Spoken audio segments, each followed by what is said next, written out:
All right. What's up, everyone that's potentially watching right now? Do a little post Voivod deep dive stream, just hanging out and shit. Yeah. What's going on? Thralls a Have metal some fun. crowd. How's it going?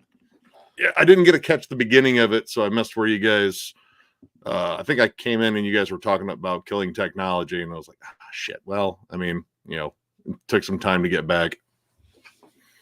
Great band. Absolutely great. I love them. Actually, it's pretty cool because Jam and John has recently really got into them.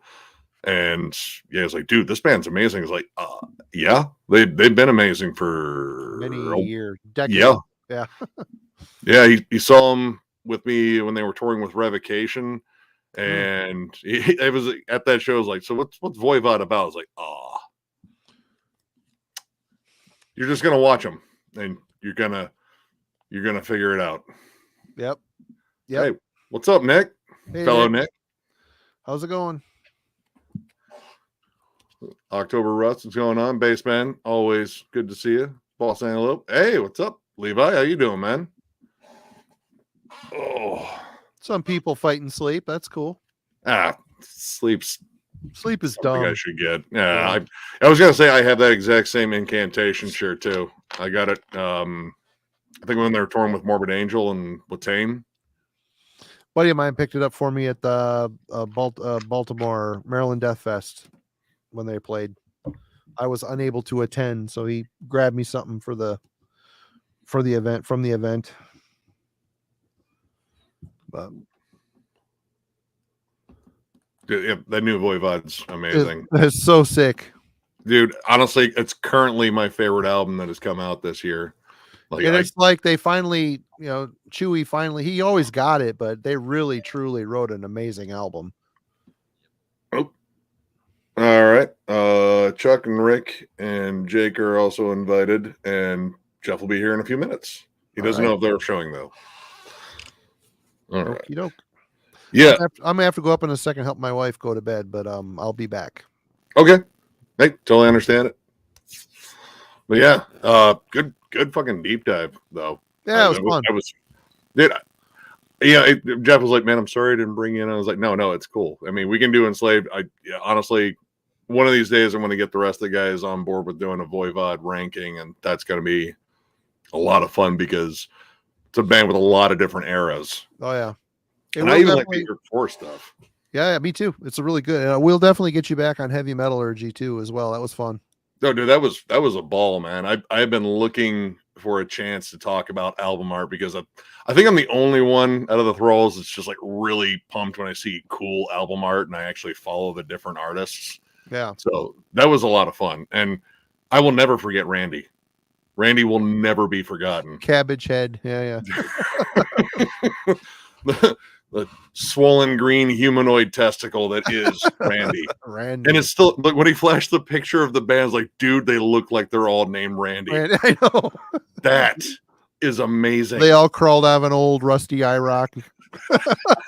T-tops are down, man. Get yourself a PBR, man. Get you some. Let's go cruise a roller rink for chicks. Yeah. Oh, cool. I found an old roach in my back seat. How'd that get there? Fucking bonus, man. This is living. Isn't that right, Randy 2? That's right, Randy 1. Silver bullet won't slow us down tonight, boys. Oh my god. Fucked up thing though, that's my dad's name.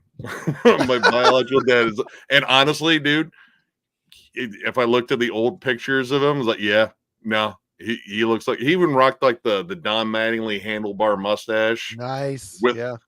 He had big curly hair, so it was kind of a poofy mullet. I was like, yeah, no, you just had the genes to be a Randy. You were born to be a Randy.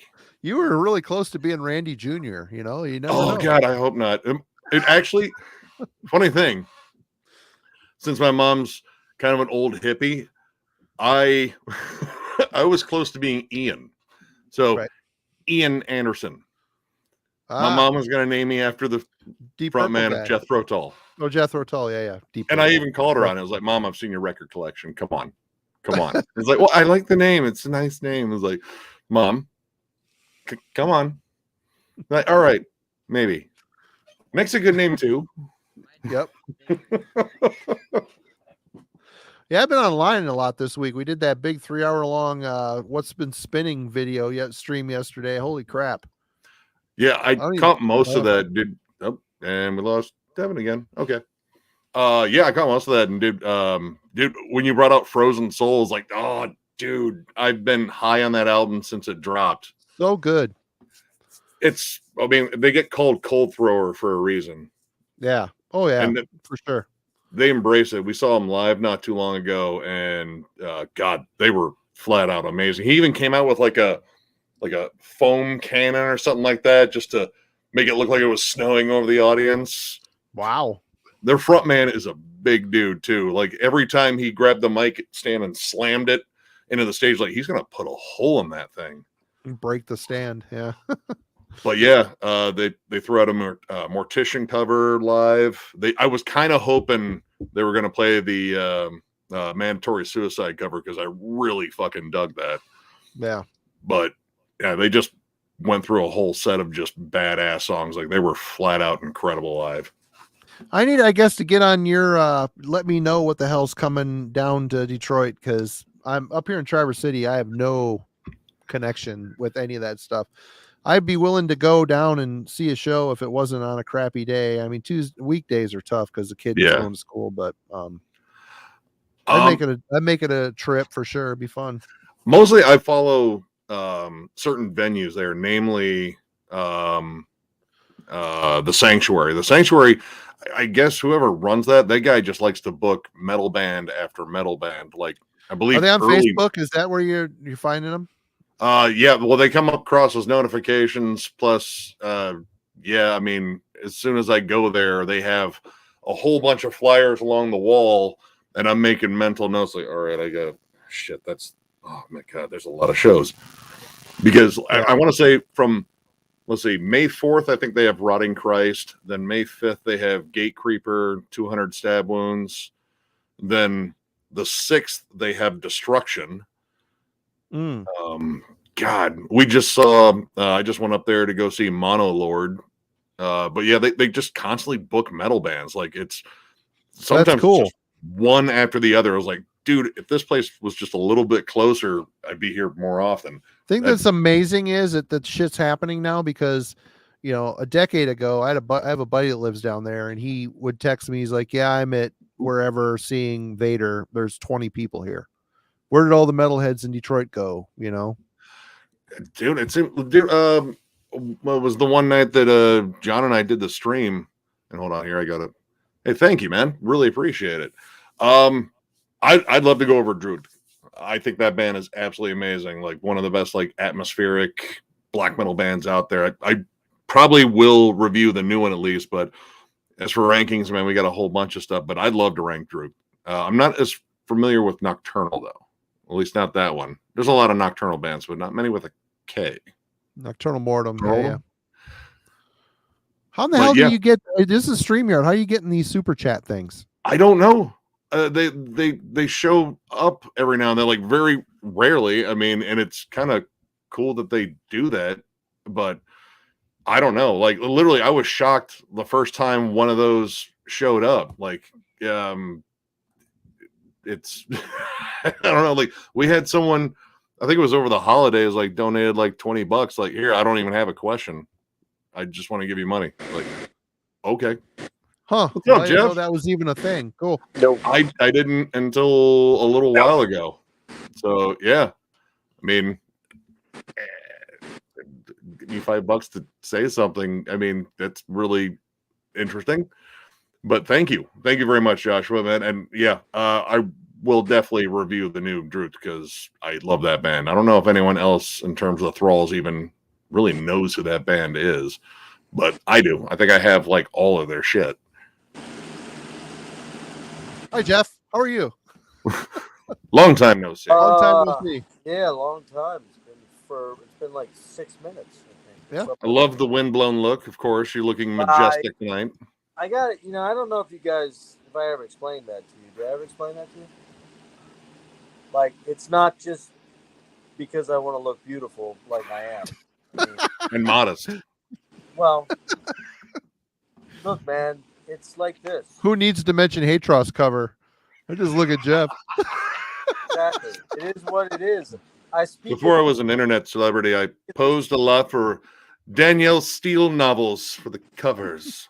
But no, because of this fucking autonomic thing, one of the biggest things, and probably the very first symptom I recognized it was weird was I would be like hot and sweaty in like temperatures that you shouldn't be hot and sweaty in, like 70 degrees.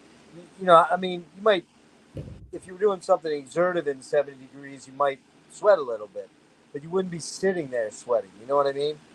And that's when I first started noticing something weird was on. This is why, frankly, I'd like to sue my doctors because they should have picked up on this a long time ago. But their excuse is this disease is so rare that most doctors never see it in a lifetime of practice. That's true. That is true. But the bottom line is they should have sent me to somebody that deals with autonomic issues because that's an autonomic issue. So the reason I have the fan on is because I literally can sometimes just be sitting and be hit with a wave of feeling like I'm burning up, like I've got a fever. But if I take my temperature, it's 97.7, not 98.6. Yet I feel like my skin's burning and I'm sweating, you know, behind my legs, and it fucking sucks, dudes. I'm telling you right now. I said it privately to Marty, but other than maybe pancreatic cancer and maybe the glioma tumors or something like that, there ain't a fucking disease, in my opinion, or Ebola or AIDS or something really horrendous like that. There isn't a fucking disease that's like this. It's like this glacial, slow destruction of all your body's systems, and it's becoming very painful and hard to deal with now. So yeah, I don't do this to look beautiful, even though I am. There's the modesty again. I am. I'm fucking gorgeous for 50. Whoa, hold on. I can only take so much modesty. Nick, you know damn well you'd want to look like me if you were 56. Just know it. I just want to steal your skin and wear it. Wow. I'm sorry. What? You know, if you're lucky, maybe if you play your cards right, big fella. I think I've been dealt a bad hand. You're sleeping with an MDF, man. Hey, man, dude. If you're fucking at MDF, man, you by all means come fucking find me. I'll be, probably just trying to run around trying to figure out how I can see every band I want to see. Do you drink when you're down there? Like during that, have you drank? No, I rarely ever drink. I mean, on vacation, when I go with a family vacation, I'm probably gonna get drunk on some fucking, nice frozen drinks on a beach and just tell people to fuck off. Yeah, right. What happened to Devin? He bounced out. He had audio issues or something like that. Because when he initially came in, and then the audio, he was like delicate whispers. I think Chuck might jump in, and I hit Bauer with a link. I don't know whether he will or he won't. I just hit him, and I don't think Jake's popping in. He said he's really wiped out and thinks he's gonna crash. Who's the other person? It's somebody else. I forget who it was, but that's a terrible idea. No, one of me is bad. Can you guys see here? Is it super dark? Oh, I didn't hit Brian. What the fuck? Yeah, hit up Brian. Brian, what are you doing? It's Saturday night. Come hang out with other people that are awake. Brian, get the fuck in here. It's only 11:41 down there. Don't give me that. Hold on here. Don't give me the old man excuse. Well, it's a Matlock marathon tonight. Dude, I'm not lying. I talked to a couple of my friends tonight. Well, first of all, this guy that I was going to bring on. Where do you keep going? Can you hear me? My fucking headphones took a shit. I can hear you now. I couldn't hear you before. Good. I have a couple buddies that, like one guy I talked to earlier today, I said, hey man, go on at 9 o'clock, talk about Voivod. I know he doesn't want to, it might be a while. Well, I'm sorry to hear that. Did you eat too much cheese, Brian? I get that way if I eat too much cheese. But I'm talking to my buddy, and I'm like, hey, man, we're going to be doing this stream at 9 o'clock. I know you're not big on jumping in, but you're gonna watch. He's like, if I'm awake. He's 56 years old. It's 9 o'clock on a fucking Saturday. What do you mean if I'm awake? Like, what the fuck, dude? Yep. I don't even I mean, I don't know. Like, I wouldn't much. Honestly, like, if I'm not doing like stuff like this, I'd be going through fucking music and shit. Like, I already have collection update 100. I pretty much have the list set. I just got to record it. Which, Jesus Christ, man, I was like, man, 100 of these? I'm a fucking obsessed lunatic. What the hell is my problem? I tried twice to do a video, and both times it ended in disaster. Editing's a pain in the ass, but I mean, it's I've just gotten used to it. Just I know. especially like, editing myself, I know where I fuck up, so like that's fucking gone. I know. Right. I hit Rick. I hit Rick. Whether he shows up or not, he was on 45 minutes ago, so he may see it late. Rick, unfortunately, is like Marty and I. He's up half the night, and he shouldn't be because he's working a full-time job. He should be exhausted. I think what happens with him, he gets done at like 5 or whatever, and then he crashes for a couple hours, and then, you know, without his girl around anymore, he struggles to find some, I don't want to say purpose because that's not it, but he struggles to find things to fill his time right now, and you know, he's having a hard time. I've been on Instagram late at night to check something, and it's like, dude, what are you still doing up? It's 3 o'clock in the morning, man. Oh, I know. I slept for, you know, from 7 till 10, and now I'm awake. It's like, oh man, you sound like me. You know? I mean, I get it, like, to a degree. Like, honestly, when I'm up this late, I feel like that's when my mind is like the most awake. Like, hey, you remember that thing you haven't thought about in years? Well, let's think about that right now. Like, do we have to? Yeah. Well. Yeah. So I just suppress it. My mind's usually like, oh yeah, all these bills are due, and all the money you haven't made yet. Yeah, that's a thing. That's fun to lay in bed and stare at the ceiling like, oh fuck. I recently had since my credit card expired, I got my new one in the mail. I was like, fuck, now I have to get a hold of every place. And I was like, oh yeah, this is going to end now because you haven't told us about your new credit card. Like, shit. So yeah, like all those, like, you know, fucking Adobe sent me. They're like, hey, it was like, oh shit, I know, I'm getting it. Okay, Columbia Gas, the electric bill is like, hey, like, guys, it just got here. Hey, Marty, quick question for you. Didn't you used to have really long hair? Oh, yeah. Oh, yeah. When you would brush your hair, I'm assuming you brushed it regularly, right? Yeah. Did you fucking, like, come away with, like, just gigantic clumps of hair coming out? Well, yeah, that's why I'm bald now. Okay. All right, that was kind of stupid. That was a stupid question. Now I think well thought out, Jeff. That was good. Yeah, no, it's not like the hair evaporated. It had an exit strategy already built in. No, but Eject your seat. Go. I mean, you see, my hair's, you know, it's pretty long. Down my hair used to be down to my ass. Yeah, I saw that. I remember seeing pictures of it, and every time I brush it, it's like I fucking clear the brush off. It's like, that's got to be like 80 or 100 fucking hairs. Holy shit. Are you sure it's not like breaking too? I mean, it, you know, as you get older, your hair gets more brittle. No, it's like the full hair. Because when I clump it up, it's like, it's not, I don't know. My daughter, who has super long hair, I sent a picture to her today, and she's like, Dad, my daughter used to have hair down to her ass too. She's like, it's really, Dad, that's gosh, pretty normal. About 80 hairs a day you lose. I'm like, I just don't think I took notice of it before. Like, suddenly in the last 3 or 4 days, I'm like, or maybe last 3 weeks, I'm like, fuck, that looks like a lot of hair coming out of there. And, you know, my dad was bitching. He's like, are you ever getting your hair cut again? I'm like, before I die? Probably not. Why? He's like, well, because I went to brush my teeth, and the fucking sink was clogged up, and I reached down there and pulled out a big wad of your hair. I'm like, he's like, that's goddamn gross. I'm like, yeah, you're right, that is gross. You should let me pull it out. No, it's funny. My ex-wife, I was starting to get dreadlocks. Ooh. I kind of wanted them, and she's like, you got it. Those have got to go. I'm like, all right. So I went in the bathroom, started combing them out.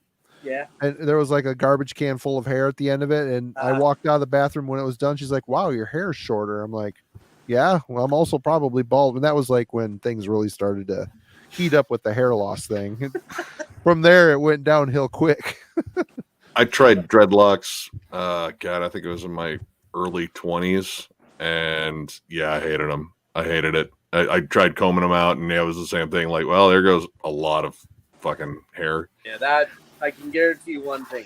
Before I die, guys, you will not see me with fucking dreadlocks. Sorry. Just one dreadlock. Just get one dreadlock. Get like the one that Max Cavalera cut off. Just get that one supreme chunk of driftwood just hang at the back of your skull, dude.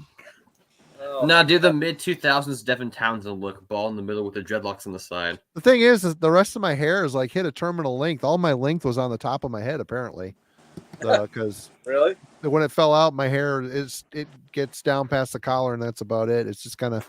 My dad's like, "You look like when Bozo and Gallagher fucked." I'm like, "Oh, thanks." I said, "Yeah, thanks. It's from you, you bald bastard." He's like, "I know it." You got it, yeah, male pattern, yeah. Dude, oh fuck. There was someone else I was gonna bring up. I just fucking lost it. Fuck. Damn it. Oh no. Yeah, going to see Immolation again. Talk about heads of fucking hair, dude. Ross Dolan. Oh my god. His hair's insane, yeah. Yeah. Terminal length, I guess, is somewhere like at his knees. He's like the Crystal Gale of death metal. Yeah. Dude, whenever he does a hair flip, I worry, like, man, is Vigna gonna catch one in the eye? Just like, shit. Fuck yeah, dude. His hair is epic, man. I could not stand my hair being that long though. That I couldn't think. I guess he told someone he hadn't cut his hair since like fucking high school. Like, he's like, yeah.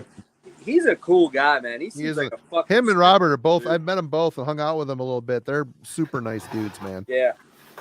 I met Robert at MDF. I actually bought the Providence EP from them, and yeah, he was super fucking cool, super chill. I mean, if there wasn't like a line of other people, I would have, stayed and hung out and fucking picked his brain for a little bit. But yeah, that is the cool thing about death metal dudes. 99, well, I don't want to say 99, but about 95% of them, or most of them that I've ever met, generally, metal guys in general, not even death metal, but metal guys. Generally, man, they're the fucking coolest guys. It's like no pretense, no fucking prima donna bullshit. I don't know. Maybe you guys have met some assholes. I mean, Marty loves when I tell this story. The only guy I met that was kind of an asshole. Jesus. Here we go. Well, let me tell you what happened. Let me tell you about it. There was. Who else did I meet that was kind of a dick? Yeah, but like, I was telling you, Nick, meeting Jazz from Killing Joke. It's so fucking cool. It's like, and frankly, Jazz could walk down the street in most major American cities and nobody'd have a fucking clue who he was. You know what I mean? So that's not a big shocker. But, I mean, except us, maybe, if we happen to see him. But, I mean, and most of the death metal dudes and all that shit, you'd have no fucking clue who they were. I will say the one time, did I tell you the story about Kim Thile and Chris Cornell, though, Marty? See, I forgot to get into that damn story tonight. Shit. I may have heard it. Didn't he dumped a beer on you? Dumped a beer on me. Kim Thile did, yeah. It was kind of a dick move because I had to drive and he knew that. I'm like, I was talking about, he's like, where do you live? I'm like, 15 minutes up the highway here. And he's like, oh, here, you want this beer? Pours it all over me. I'm like, you fucker. Now I got to fucking drive and I'm already tanked off my ass.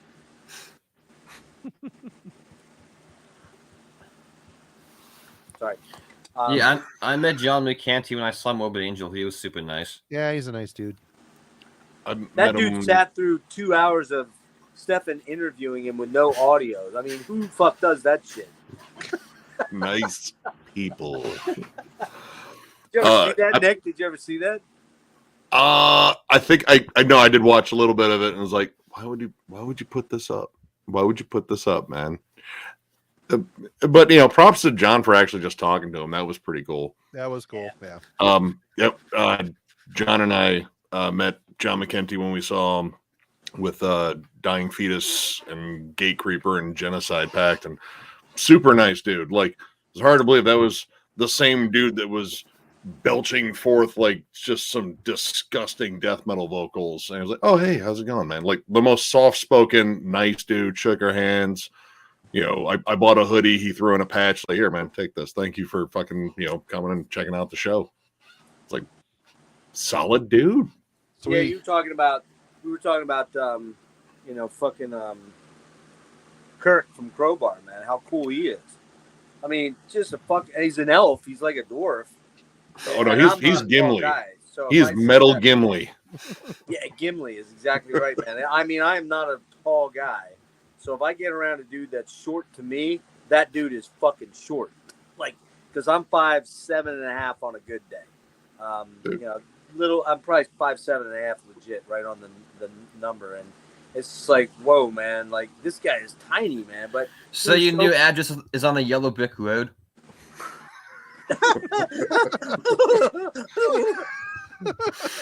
What are your favorite rides at the fair that can actually get on? Marty, what are you doing next Saturday night? Voivod stream if you're available. Are you doing it on a Voivod stream? Maybe. It's funny that I think that's where I'm going to be, but I'm pretty sure I know where that cocksucker next to me isn't going to be. Oh. He did a good job tonight. I got to give him credit. Yeah. He did a good job. Dude, I enjoyed it, man. And man, you went on a pretty cool edge for Angel Rat. I kind of like that. It's an underrated album. I like that album. No. I mean, Devin dropping the hot takes. I like it. That's good. Yeah, dude. Honestly, like I got that album knowing full well it was very divisive. Like that was one of the last ones I got to patch up like the holes in the collection, just because like I don't know, man. A lot of people shit on this. And I was like, fuck it, I'm gonna get it. And I got it, jammed it, and was like, why do people have a problem with this? This is good. I mean, it's not super heavy, but it's really well written. It's very catchy. There's a lot of really good songs on it, and that's the thing that is the shocking thing about Voivod is that they really are really fucking great musicians, and they write really fucking good songs. And they, especially when you take it in context of where they started at with War and Pain and Roar. I'm not saying they're bad albums. I'm just saying I would have never thought that they would have ended up with a Nothing Face or a Dimension Hatros. I just wouldn't have seen that out of that band if those two were the things that I reference points. It just wouldn't have seemed like possible. And I keep coming back to composition and arrangement, man. They just when I listen to those songs, they blow my mind because it's like, man, this is tricky shit they're doing here. Very forward thinking. How are they doing like this? No one was doing anything like what they were doing, like around, Hatros, Killing Technology, Nothing Face. Still, no one's doing what they're doing now. Yeah. I mean, yeah, that new album, you hear bits and pieces in bands, like especially bands that love like, the distant atonal riffing and shit like that. But you never hear them like commit to that like Voivod. Like, that's their thing. With regards to the atonal riffing, I would posit, I should have said this. I would throw out there that the one band that's been doing atonal riffing since 1969 is King Crimson. Okay. Yeah. And there's no question in my mind that Piggy and those guys were into King Crimson. They've talked about it. Yeah, I know. I called Nothing Face the King Crimson record. Yeah. And but they were doing it even before that. But I mean, one of the things is that, and Nick, you and I talked about this, and Matt and I were talking about this the other day, and he fully agreed with me, and I know I said this in our stream, I know for an absolute fucking fact, I would bet my life on it, that Piggy was listening to early Killing Joke, because there is Jordy was doing that shit in those early albums like Revelations and Fire Dances, even a little bit on What's This For. I hear it, man. It's there, and it's just, it would blow my mind if he said, I never heard of Killing Joke. That's not, that just doesn't register with me. I'll be right back, guys. Almost sure of it, But I don't know. I think actually I was kind of surprised when I looked at the clock and we were 20 minutes away from 12. I was like, fuck, man, we ripped through those 7 albums pretty hard. And you got on a fucking roll, and I mean, you all were bringing up like really cool points, like different things that you liked about them. Like that makes for a good fucking deep dive. And like I said, some spicy takes in there. Devin, you were spicy tonight. Yeah, I think the one thing I didn't do was I didn't focus on comments at all, which kind of I don't know if people were pissed or not. I don't know. The only one I jumped on there was that one dude that claims he was joking around, but he made a couple of fucking dumb comments. I'm like, is this guy for real, man? You're pissing me off, dude. And I saw it, and I tried to get in there, and it's like, man, you got to work in your delivery if you're joking, bro. Yeah, the delivery was not good. But your buddy from last week didn't show up. Oh wait, you blocked him. Never mind. No, I don't think I did block him. Maybe that was him. No, I don't know. I don't think it was. He'd have been more. He'd attacked me, and he attacked other people, not me. So was that the one that showed up? Yeah, that fucking guy in the stream. He actually somebody somehow. I guess that's my stream where the thread conversation was going on because he wouldn't join me on camera. He just wouldn't do it. I threw it out there 4 or 5 times over a 3 or 4 hour period. I'm like, dude, you keep writing these long fucking things and making me reply, or not making me reply, but I'm replying. Just get the fuck on, have the courage of your convictions, get on the camera, and we'll debate it mano a mano, okay?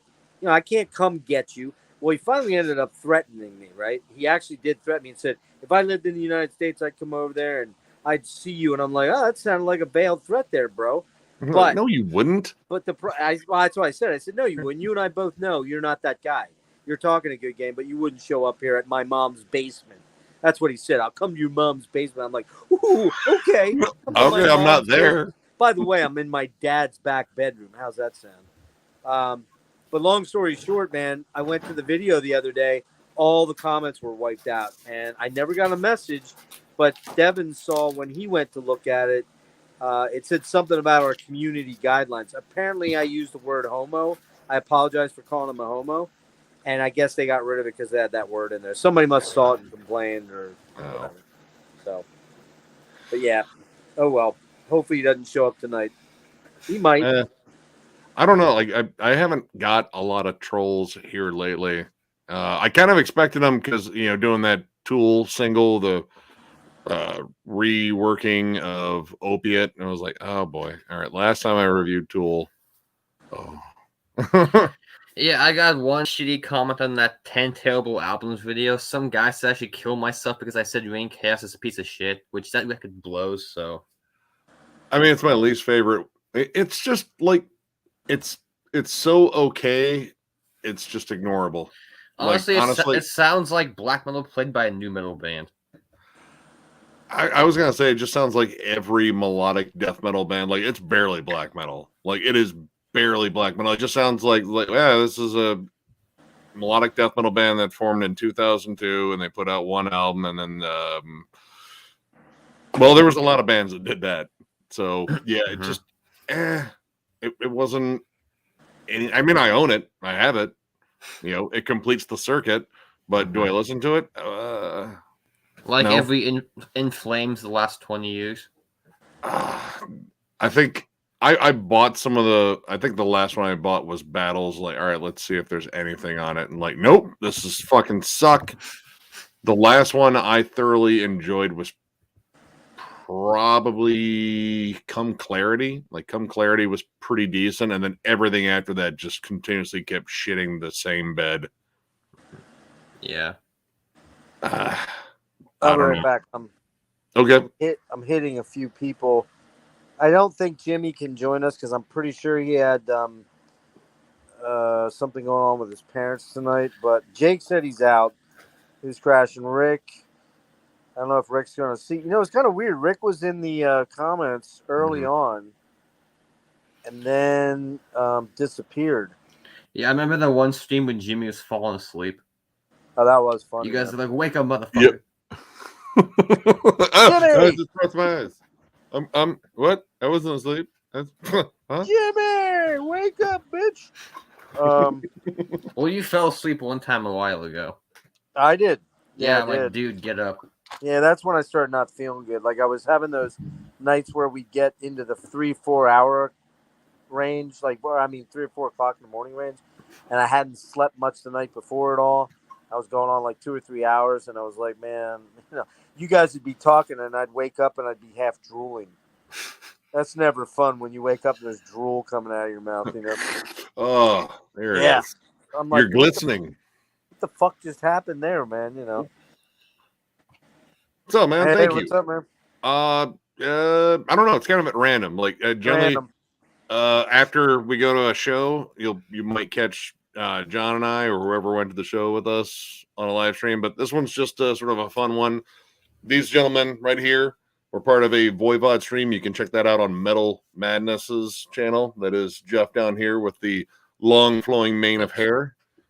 And yeah, they did a killer Voivod. Yeah, Metal Madness 66. Metal Madness 66. Go check it out. We do I pretty much exclusively now just do major deep dives on cool bands, and Nick's usually part of a lot of them, and Devin's in on some of them, and I'm on all of them.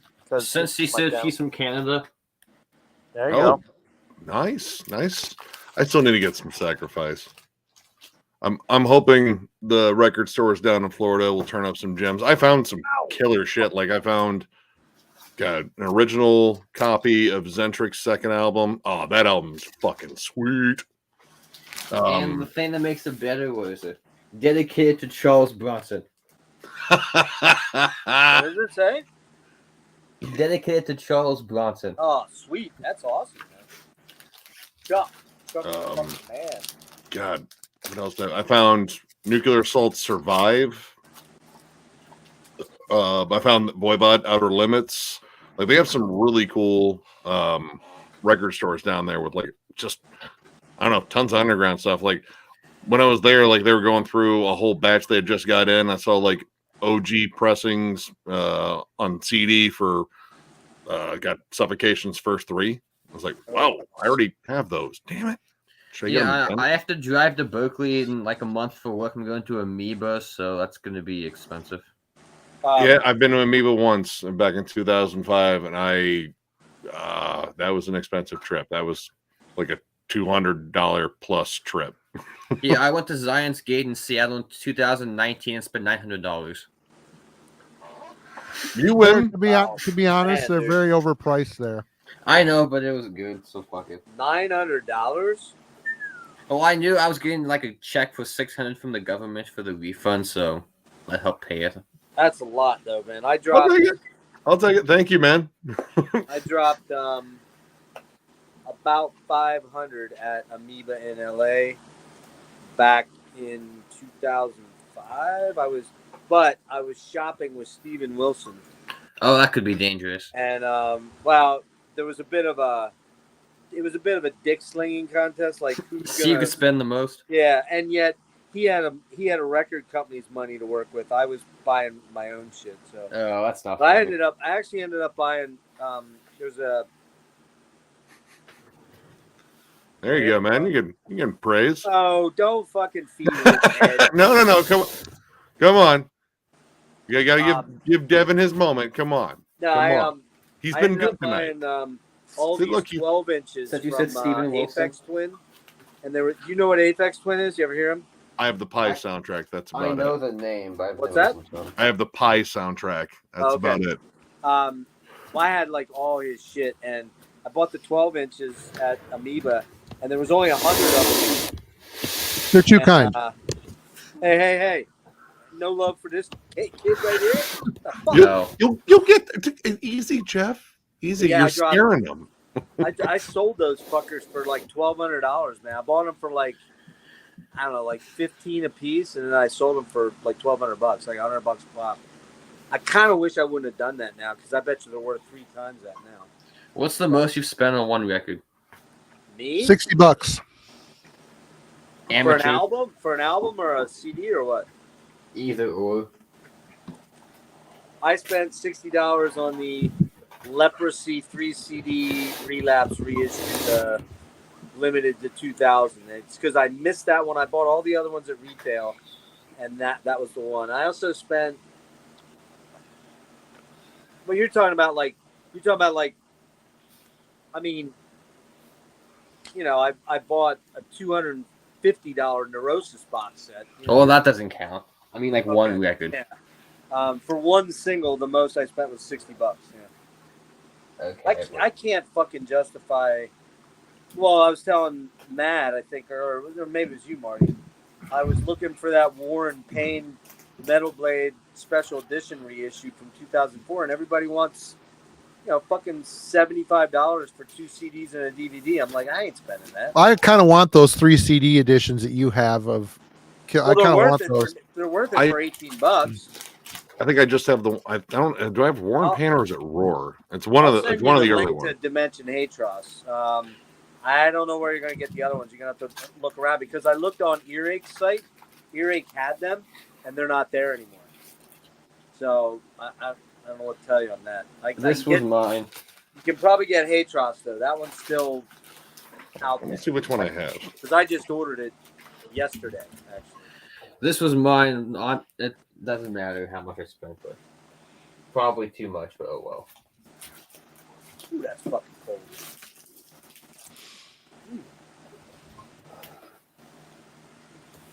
Yeah, I have Roar. It sounds awesome.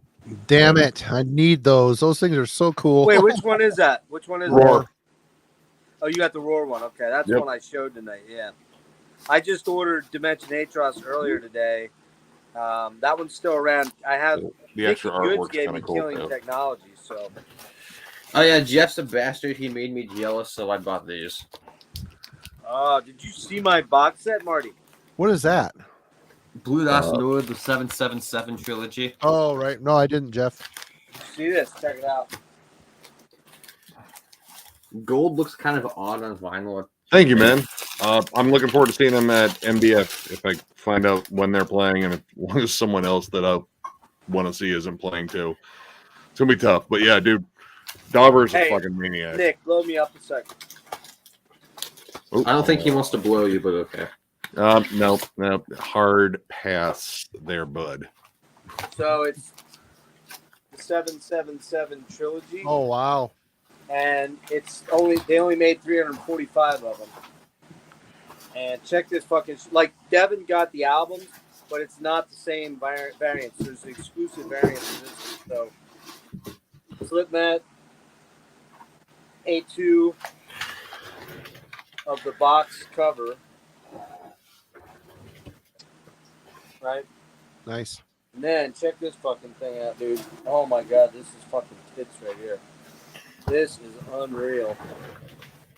I know you'll appreciate this since you do a lot of cool variants, but these covers. So this is Desanctification. Gold foil. And yeah, gold foil. Check this fucking. God, this is fucking amazing, man. Hold on.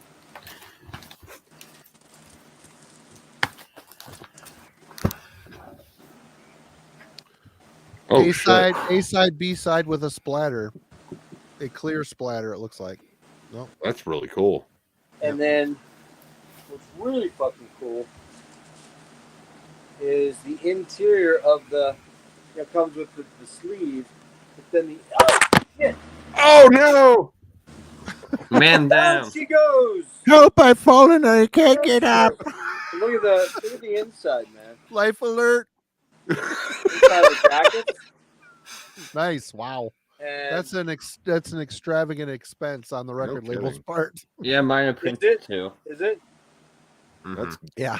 And then each one comes with an A2 poster, except for sex. This one comes with one, and then Cosmosophy comes with one, and the variants on these are fucking out of sight. They're just all like super fucking amazing. This was 120 for the 3 albums. I would never do that if I didn't love these 3 albums so much, because that's just a lot of money for me to have a vinyl package. But go ahead, Nick, you can take it off. okay. I'm not gonna pull them all out, but man, I just on this thing. Oh, here I'll Hard. answer this one. That's actually Ren. That's Ren on vocals doing that in our intro, and that's also Shred on guitars. So yeah. Since we're being Kinda drunk, in-house. I'll show you my favorite looking record. full. Oh, well, I love that album. Nice. That's kind of frosty. Well, here, let me. Let's see it. That is really cool. I love that album. That's like one of the best finished death metal albums out there. Was it? The Sentence, first- Shadows Past. Yeah, I jammed the new Blut aus Nord. I still can't get into that band. It's not as like nightmarish as Portal, but it's fucking weird. Did you check out the new song? Yep. You didn't like it? I don't. And it's just difficult to get into. Like it only partially feels like a song, like I fucking love acid that. jazz meets dissonant black metal sort of weird song structure. Like there's a lot of moaning and groaning and wheezing, and I don't know. It's just strange. You didn't take enough mushrooms. I mean, I always take enough mushrooms, but Devin, I gotta say, your record collection is really sprouted up over the last year and a half. Very impressive, my friend. Yeah, if I didn't watch YouTube, it'd be a lot smaller. So this is mostly because of you fuckers. Yeah. yeah, Jeff, it's not me. He doesn't. I don't see a lot of CDs, so it's not me. I was gonna say. Well, I will say this much. Wait, you can. All right. I've cost him- That's enough. I know Okay, I've we cost get him it. quite a bit of money from the prog sphere because he's been. I need to buy another tape shelf and make another one. Almost full. Most all his prog records are thanks to me. Yeah, when I buy more, it's good. I have like way too many I need to buy now. I mean, the list is always growing. Like, mostly like when it comes down to like, well, at least with the vacation shopping, I'm looking for old shit that I've been missing out on. Ooh. I mean, Chuck. I think we gotta have Chuck Schuldiner in there, even though he was kind of more than just a death metal guitarist. But Terrence Chuck. Hobbs. Yeah, I'd go with Trey. Trey has a guy that's super fucking influential. When he was playing death metal, not a nude, Michael Ackerfeld. I mean, Well, I think okay, he was a nerd back then too. Okay, true. Another one.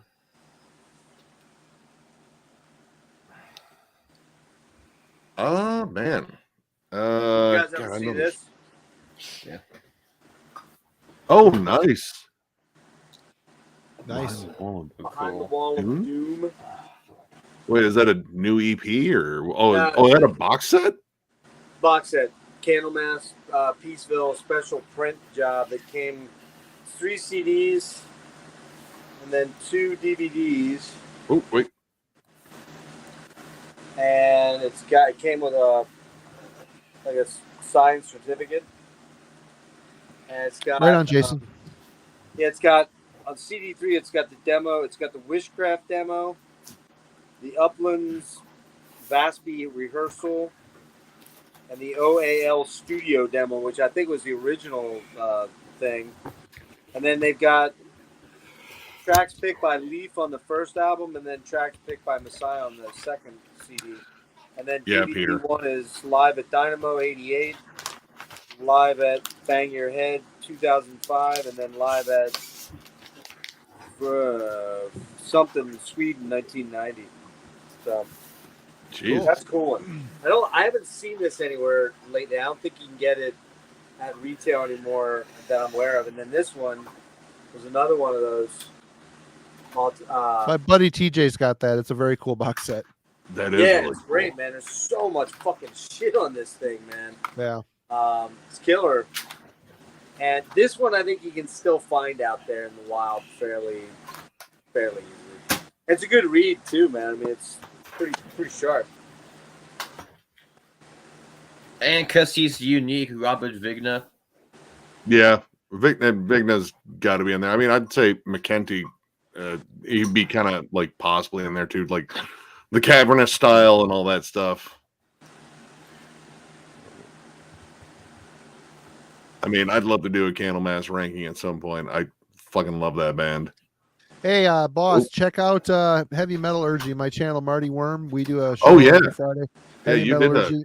Oh, Me and man. my co-host Alan from Let's Talk Metal and Jürgen Altman from his own channel. He's from Germany. We just did 2 weeks ago a Candlemass deep dive, so that's on there for you to enjoy. Does your version of Ancient Dreams have the Black Sabbath melody? Oh, Yeah. Yeah, okay. I think mine does. Yeah, those are the. Did you get the?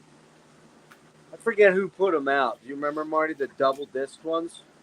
I've got 1 or 2 of those. Hold on, I'll check. Yeah, I have Nightfall, Tales of Creation, and the other one. Yeah, I have Ancient Dreams. Actually, I think I have. Nightfall. I think Epicus.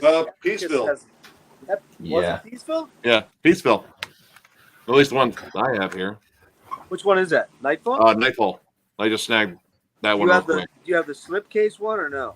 No, I have a slipcase for Tales of Creation. We're spinning this today. Who is it? Yeah. Is it Peaceville, Marty? What's I the? didn't look. I heard someone say Oh. Peaceville, so mine doesn't have the Okay. slipcase. I Yeah. got mine secondhand though. So Peaceville. Yeah, I have all 3 of those. Those came out a while ago. They're great though, man. I love that Yeah. Tales of Creation album. What a great Yeah. fucking album. Oh, dude, my favorite. One of my favorite songs is Dark Reflections. The riff to that song, disgusting. Love it. Good shit. The Those remake first- of the Under the Oak is fucking great on I that. mean, those first. What's the 5th album? Is it 13th?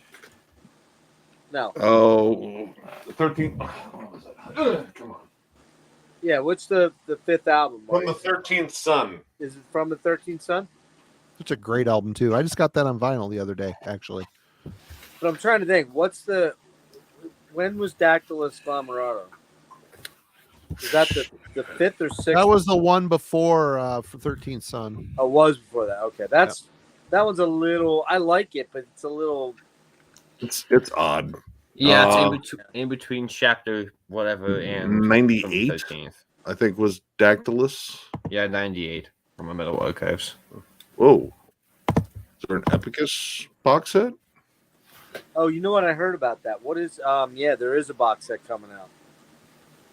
I think it might be like 4 discs or something like that. I think. Jesus. What's up, Adamcore? Thank you. You know man. what? It's a never-ending thing, though.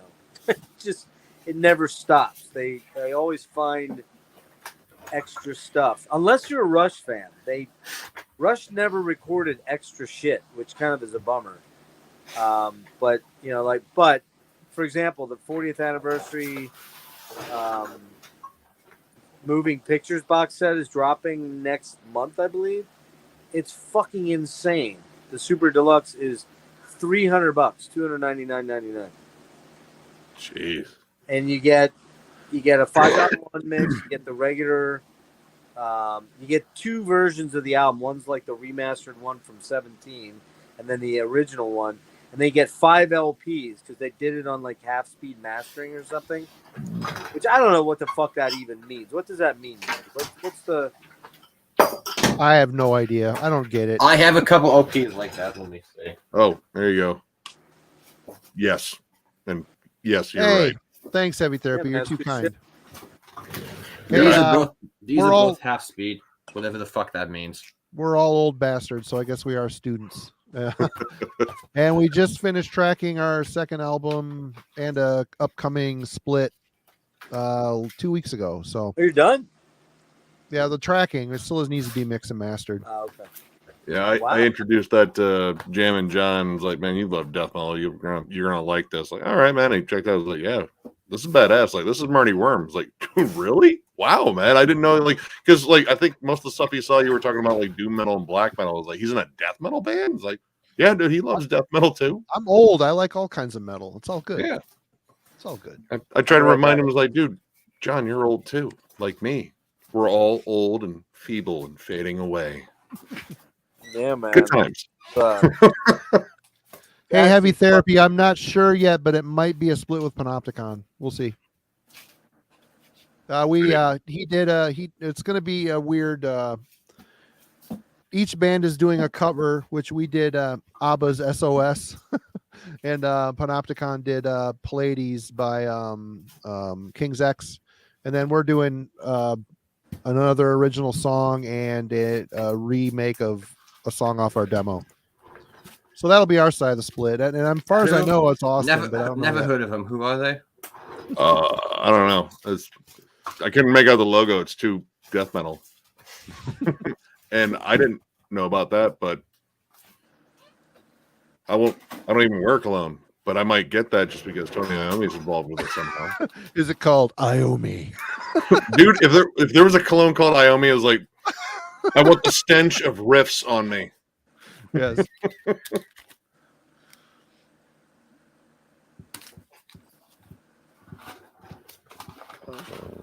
Speaking of Pallades, I probably shouldn't tell you this, but because I don't know if it's going to come to pass. I guess we'll wait, but I'll tell you anyway. So I reached out to Doug Pinnick, and there's a very good chance he may join me. Cool. I know that would make Austin super happy. But I didn't want him to know, though.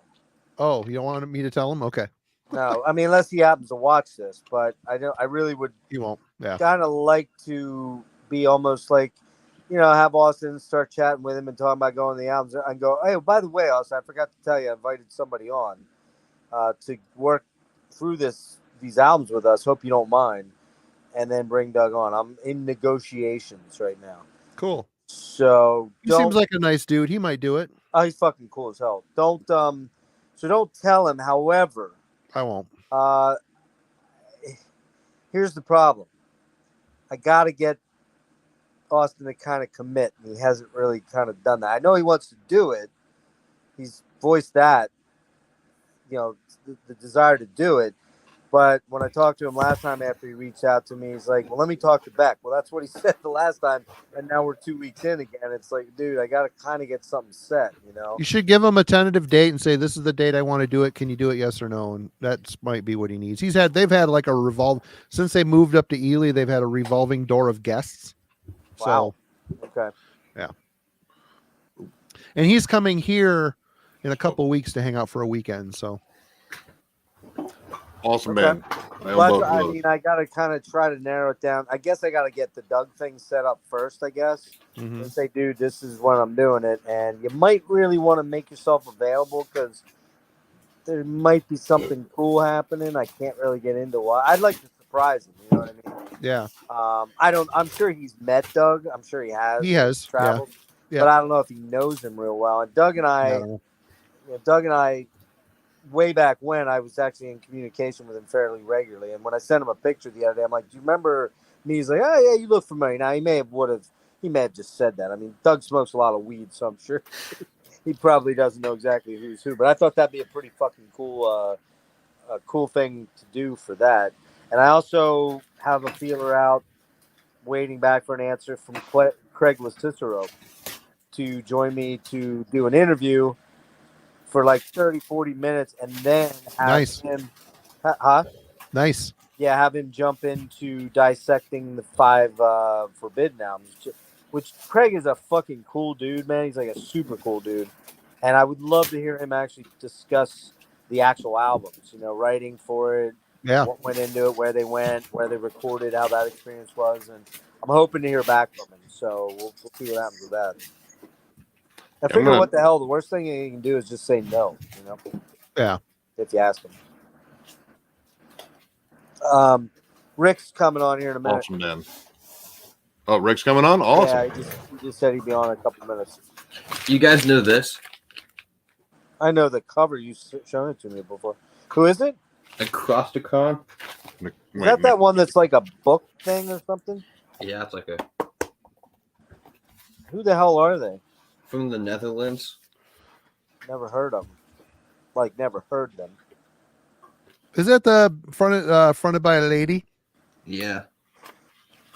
They have a second record I've never heard, but I'll do it eventually. What made you buy that one? Album cover. No, I think Eric talked about it a while ago. Who talked about it? Eric.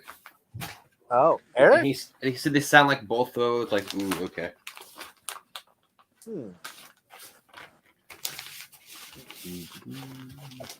Let's see. Yeah, I checked in with Eric. He didn't get back to me, so he's probably not in. Randy.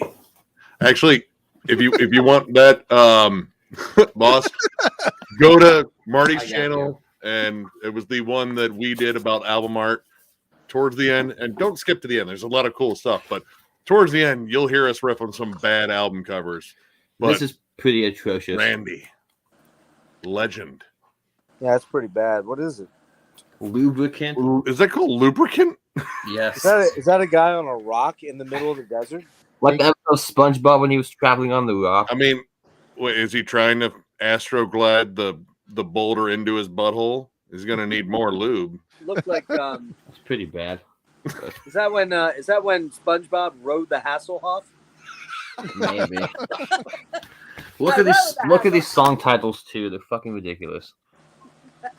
I've always been curious about that band. They're old. They're an old band. Nucleopecia. Yeah. If you like Pungent Stench, but want them from Finland. I mean, I do like Punch and Stench. Oh, they play MDF, but they can't use Pungent Stench for some reason. I thought there's like legal reasons why they can't use the name Pungent Stench. There must have been a lawsuit in the band, and the guy who came up with the band name doesn't want the other guy to use it. So Yeah. Oh. I have the last unofficial Punch and Stench album that isn't counted in their discography on Discogs.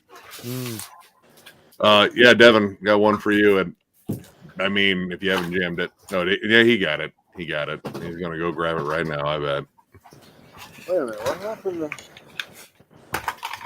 I don't have the new one, but here's the demo. Oh, love that. The fact that they use the word gunk. Like, I just think that's an underused word in death metal. Like, we call things like filth and grime all the time. Hey, what about gunk?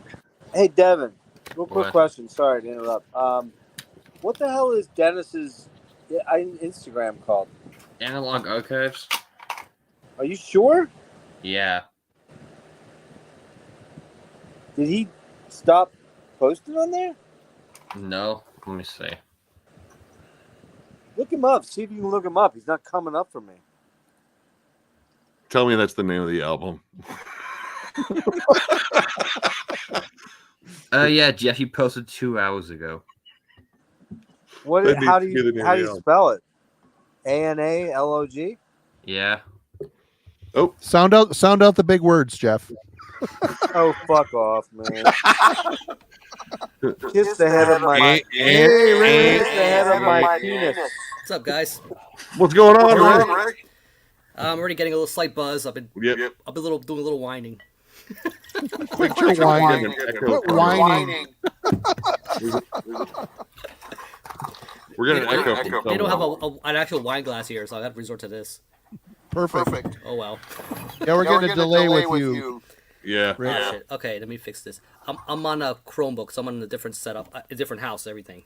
Actually, your audio sounds clear as a bell. I can hear me clear as a bell too. Okay, how about now? Better. Hello. Hey, here we I love go. it.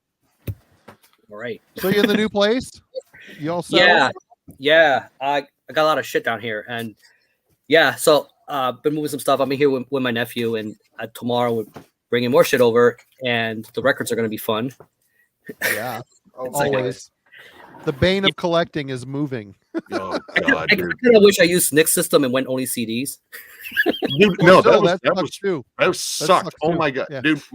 My friends who helped me move kept looking at me and was like, dude. I was like, I know, all right, just help me fucking move this shit, please. They'll Thank you. never help you again, by the way. No, I Like, told him, I was like, listen, if I talk about moving, come by and burn down the house with me in it, because I think that's more logical. Don't you have like 9,000 CDs or something insane? 9,250. Jesus Christ. Yep, somewhere in there. But there's probably a There's quarter Crazy of them Town. that aren't worth having. Like There's some of the definitely some videos. stuff that's just Yeah. from the past. Like, you know, like why do I get rid of this? This is part of the I really need that Limp Bizkit. journey. There's Limp Bizkit. There definitely is. There's Creed. There's Nickelback. There Oh are my God. butt rock bands that were around for one album and then they fucked off because they didn't sell 1 million records. Yeah, there's a there's a lot, but of course there's a lot of just weird underground shit, and This is why I believe in that Star Wars The Force, because when I try to get rid of those CDs, the Force keeps pushing me back as I try to throw it in the trash. I was like, no, remember when you liked that one song? Like, no, I don't. Put it back. Vader's at it again. Ah. Hey, carry on. I had a thought, but I forgot what the hell it was. So, Rick, It that's all you happens. got left is the records? No, I still got board stuff. My cassettes are all here, all like 500 of them. Wow. Yep. Damn, bro. Like Baby that. I steps. don't know. Start with the cassettes. You get to the vinyl, right? Yeah. I don't know. The I don't vinyl's have last, full yeah. sets either. Well, because I had to get the shelves built first, before, I will build a tomb out of my CDs and then haunt it. A sarcophagus, a CD sarcophagus. CD sarcophagus. No, that doesn't So work. are you Oh, gonna sound out the big words, big boy. Well, I was trying to make up a big word, so naturally I fucked it up. So are you Rick? staying in the new place, Rick, or are you going back to the other place to crash? Okay, so just to get a little personal here. So Van, is Asian, right? Like, so her family's all Chinese and everything. So they're all about the Buddhist way of doing things. Mm-hmm. So my official move in will be until we do the ceremony. So it's going to be the end of the month. And that's when I can officially start sleeping. I'm sleeping over tonight, but I'm technically, in their tradition, I'm a guest. Yeah. So once I'm moved in, I'll be a resident, I guess you could say, along with her. So she was spiritually moving in with me. This has been a crash course that I was not prepared for, when all this stuff happened. Yeah, right. Like, oh, okay, so that's how. So I'm like, okay, however you guys do it, that's how I will oblige. So that's so slowly but surely. But by the end of the month, yeah, man, I'll be here full time. So I'll be setting up the new Dreadful studio, and you'll get a glimpse. You're in Jersey now, right? You're Yeah, gonna be in yeah. Jersey? It's in Gloucester County, so it's a little Somerdale. Oh, it is in PA though. No, it's in Jersey. Oh, it is in Jersey. That's what I thought you said. Okay, that's what I thought. Yeah, it's like 20 minutes from the city, so the city's still right there. I mean, I'm going to be there. Hell, I'll be there tomorrow. So the big You deal. still gonna continue working from home? Do you know, or they... Yeah. As a matter of fact, I got to set up this office here, so it's going to be divided. So I got this whole basement. Here, give you a quick glimpse. So I got a lot of shit here. Oh wow! I got this whole. Man, dude, that fucking room's huge. Yeah, so I got this whole area to myself, man. So I got the bedroom and I got this. So I'm gonna set up part of it as my work from home, a little small corner, and everything else will be hiding from them. So all the upside down crosses, everything else will be on the other side, and all the hang in there posters will be here. Well, your residents or your roommates are going to have another ceremony for the upside down crosses, I'm sure. I was gonna say, what about the skinless Welcome bodies? to our home. Where are you keeping the skinless bodies? Just curious. Yeah. Put the altar Oh, in that's the my backyard. face Tell them Asking to for a preach. friend. That's awesome, dude. Wow, good deal, man. Congratulations, man. I actually Yeah, didn't thanks. actually, after all of us talking together, you and I talking together, I didn't realize you were doing that. You probably told me, and I probably missed it, but I didn't realize you were actually doing that move today, or moving most of that stuff today. It's trickling a little bit here, a little bit there, so yeah, it's a process. Yeah, well, I was not able to really actively get into the comment thing tonight because I wanted to keep things moving because I know Matt likes to kind of keep moving, just being honest, and I wanted to keep it moving. And so I saw you were in there, and I just didn't have time to kind of. I'll try to be a little better next time on comments. Oh no, yeah, I hopped in just for the beginning, but I had to step out. But I'll catch the rest of the stream later. It was a good one. But it's cool you guys did that, man. I saw you had like 27 watchers at one point. I don't know if you went higher. Oh no, he went up Yeah, to 30 It plus. was up. I think it was Okay. 31 or 32 at one point. So that's. And I mean, Marty and Matt brought a couple of their dudes over because when they announced the stream, like I hit 200 subs on. When was that, Devin? Was that Thursday? It's a rise, but yeah, I no, think that's it's easy. Thursday. And now I'm up to like what 209 or 210, something like that. Let me see. You were at 212 when I jumped on there. Yeah, you're 212. 212. 12. Wow. Yeah. So I picked up like. I kept scoring with Jeff. I was telling him like I got my other account. I could just make you 200 subs right now, so I'm not gonna do that. I'm gonna keep it honest. Yeah, that's right. Yeah. I gained 3 tonight, so. Oh, there you go, man. It's those Look at spicy you. takes, dude. Look You at you, were big spicy boy. Devin tonight. Big boy. I love Angel Rat too. This 13-year-old kid is my soulmate. He's my soul metal mate. Dude, I'm in my 20s. It's okay, 15-year-old kid. It's all right. I like when I Sure, introduced sure. everybody at the very beginning. You guys probably missed this, Nick and Angel Rat Rick. I introduced, Matt and Marty, and then I'm like, oh, we brought our 13-year-old Paperboy along too for the ride. He's the only member of the panel that still has a bedtime. Like, You know something funny. So when I first tuned into that Voivod stream, my nephew was with me. I'm like, hey, because I was trying to show him the thumbnail. I'm like, Marty's gonna be mad at me. He's like, look at this thumbnail. And I said, these are the panelists. And then this guy here, Devin, he's not 13. Just so you don't think that. I just had to make sure he knew that. Devin, just be thankful that you still have your boyish good looks. So right. when you get old, you'll still look young. It's all good. That's This, right. Yeah, when this I'm is thing what's is- coming, man. when That's I'm what I mean. 40 Ahead. Devin, I'm still going through that, man. Like I just turned 42 this week. Yeah, when I'm 50, I'll look 25. So. But here's the thing, though. Here's the thing, Devin. It still won't get you laid, though. That's the thing. So, of course, there's always gay bathhouses. So you out in California, it'll all work out. Don't worry about it. All right, just Life stay is away gonna from be the a very vans that stay away from the vans that say free candy on the side. Nah, be adventurous. Wait, how well is it spray painted on the side? Like, did they spell everything right? Yeah. Those are fine. You can get right in those. Candy with a K. Be careful. Yeah, If no, it that said one's free- sketch. If it said free time machine and go back and see both grow, they might get me though. Ooh, there you go. I mean, that might get me too. So, yeah.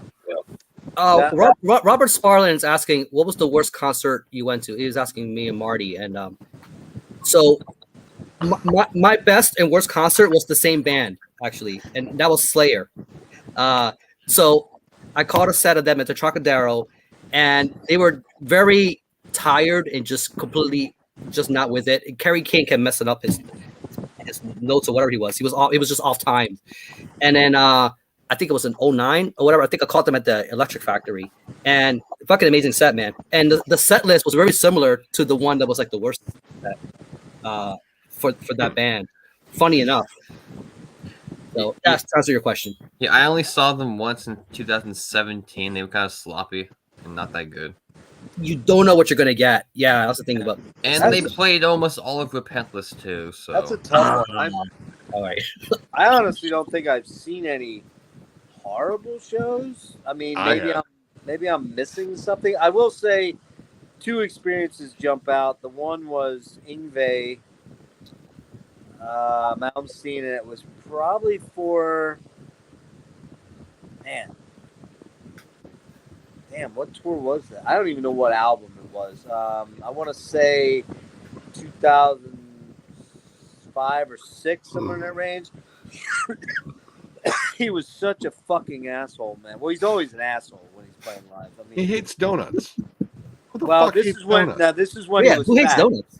This is definitely when he was at his fattest point. He kept yelling at his fucking tech, which that seems to be an act, I think, anymore with them, because when I saw him on the Generation Axe tour, every other dude was fucking great. Zach Wild was fucking killer. Nuno Betancourt was fucking amazing. Tosin Abasi was killer. Steve Vai was monstrous. Yngwie was just a fuckstick, man. He just spent most of his set yelling at his guy off side stage, and he'd run out, and at one point he walked up to him and kicked him in the ass while he was down plugging shit in. That's why I started thinking, is this fucking for real? Is he just putting this shit on? But yeah, Yngwie probably is the one that I remember the most. What was the other one I was thinking of? Shit. Like, I've never actually seen a band that was terrible. Well, I've seen bands that I just wasn't into. Yeah. But I can't remember ever going to a show and going, man, this is fucking awful. I went to a show out in Jersey. It was Jack Koshik. He was the main guy that did the Metal Fest here in Milwaukee, but he's Nice. branched out and was doing a show in Jersey called November to Dismember. I went out there to I remember cover it. hearing about those. Yeah. It was a great show, but the logistics of it were a nightmare. Deceased were playing. There was this big room. Deceased were on one stage, and then there was a curtain Oh, separating, and on the other side of the curtain, Virgin Steel was playing on the other stage. Ah. So basically, there was 200 people watching Deceased, and then you walk over on the other side of the curtain. There was about 15 people watching Virgin Steel, and as you can imagine, Virgin Steel was getting drowned out. Oh, it was I was terrible. just gonna say a bunch of bleed. Yeah. It was the dumbest shit. It was the biggest That's money stupid. grab ever, but it was cool. I mean, I saw Whiplash and a bunch of other killer bands at the show too. I remember the one. It was actually Maryland Death Fest for the one that Autopsy was headlining a couple years back. Was that 17 or 18? 17? 17. Yeah, I don't know. I think it was 17. But I went down for the night Candlemass. I asked for the wrong night off, so I was kind of stuck seeing Candlemass, which was fine, except for they had what's his name, Matt's 11. Oh, yeah. Which he's good. He's good live, and they actually had Perro Viberg was playing bass for him instead of Leif because he wasn't touring with him. But they were killer. But during motherfucker, I always forget this goddamn band's name. Ackercock. Ackercock, yeah. He's in a name. I'm watching Ackercock, and I'm on the second level of the Ram's Head. You've been there, Nick, right? The Ram's Head. Yep. I'm on the second level. I'm sort of leaning over watching it, and the next thing I know, man, I feel this crash on my head, and I'm soaked in fucking beer, just drenched.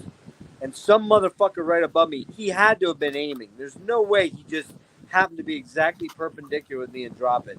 So I'm soaked in beer. I'm like, I go up, I'm looking for the dude. I don't care if he's 6'8". I'm looking for him. I'm ready to fucking kill, man. Like I'm the kind of guy that I don't care if I'm like the little chihuahua. I'll just fucking go at your throat and rip your fucking heart out, right? So I can't find him, and my kid was with me. He's like, Dad, please don't do this. I go down to watch Candlemass, and we're down on the floor by the fucking mixing desk. Next thing you know, another fucking asshole whips a fucking beer at my face. Hits me right here in the face, man. I'm like, I'm done, man. Like, Wait a minute, that Kim Thale dumped a beer over your head. So what I'm getting is you have a very beer drenchable face. Apparently, I have. You're like the Bukkake guy of beer. Apparently, my face is very attracted to hops. I don't know. Yeah. You're the hops Bukkake king. I was fucking pissed, man. I was. Wait, pissed. did he shake up the beer? Oh, yeah. Yeah, there was Hops cocky. You just either a dude that was there that didn't like me and saw me and didn't like me or something, because, or maybe there was some dude there that, was seeing my ex-girlfriend and knew that I was fucking her. So I don't know, man. I was so fucking angry, man. Like, and you've been there, dude. Nick, you can't go just find somebody unless you saw them. You have no idea, and they didn't seem to want to do anything about it. Like they didn't, And the funny thing was, like, I was standing by the mixing desk, and that shit sprayed all over the mixing board, man. Which is fucking uncool. Friendly fire. My worst show was actually we just brought up. I saw Crazy Town at Ozfest 2000, and they were the worst band I have ever seen live. Yeah. Dude, everything was off time. The vocals were fucking horrible, both of them. Shit, dude, they butchered their fucking radio song that the Red Hot Chili Peppers wrote for them. Essentially, they were an absolute train wreck. Hey Nick, I got a serious question for you, man. I'm not fucking around. I'm serious here, man. Can you blow me up a second? He's gonna show you his little red shorts again. Don't do it. I got red underwear on, but I got blue shorts on. Okay. Nick, it's okay. You're amongst friends here, okay? Oh, very serious. Super serious. Where's the camera? I gotta look right into the camera. Nick, You're not even close. You're not. Were you once a juggalo? Please tell the truth. No. I had a stepdad years ago. Mm-hmm. he was trying to appeal to me, like, oh, you're like all the heavy stuff, and he got me a copy of the Terror Wheel. I think that's the name of one of ICP's things. And I was like, this is, I mean, it's got like a spooky thing on it. I figured you'd like it. And I was like, man, this is terrible. This is fucking awful. Like, I had a buddy who was really into him, and he's like, no, they occasionally got guitars. Like, do they occasionally not suck? This is fucking awful, man. Did you pause your Nickelback CD to check it out though? Yeah, man. Yeah, man. Nope. One does not pause. We're gonna let Chad Kroger talk about some fucking chick or whatever he's talking about. I don't care, but no, not that. And dude, like, I remember years ago, I went to a record store that no longer exists, much like a lot of record stores I used to visit. It was Coconut Music. I think I it was remember them. yeah, it was like I think it was an offshoot of Sam Goody. Yeah, But, they were. Yep, they were. Yeah. Here in Toledo, since we're in close proximity to Detroit and ICP was blowing up at the time, they were doing like a fucking fan thing, and they were just going out there hosing the fucking fans and Fago and running back in. They let me in to the back entrance of the fucking store because they knew I would spend money, and I was just going through UCDs and just watching them. I was like, dude, there are tons of people outside just to get hosed and cheap fucking soda. What the fuck? Really? Yeah. Actually, I remember that day I bought Slayer's Divine Intervention. It's a good find. Yeah. But yeah, like I know people that were juggalos. I knew people that went to the oh god, what was it? Was it the gathering of the juggalos? We hosted, thankfully, the only one of those here in Toledo. Because they didn't do it again because, well, I think they trashed the place. Just But imagine. yeah, Just imagine how many fucking tramp stamps were at that gathering. Think about that. yeah. Tramp Staggering. stamps that were given to someone behind a dumpster. Yep.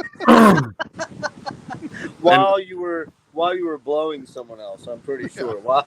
Oh, Probably a cousin. You know, don't put it Probably. past them. 610 area code, right? 610? No. No? Oh, that was Toledo. You were in Toledo. No, Toledo. We're 419, man. Yeah, I don't know what that means. Dude, I heard somebody I get so talking about tired of hearing that shit. Like, whoop, whoop. Like, dude. you know, you guys are trashing the, not obviously trash, but the Juggalos, right? And what the fan base I can't stand is this Machine Gun Kelly fans, man. And Oh, my man. kid's one of them. Oh no. Oh, God.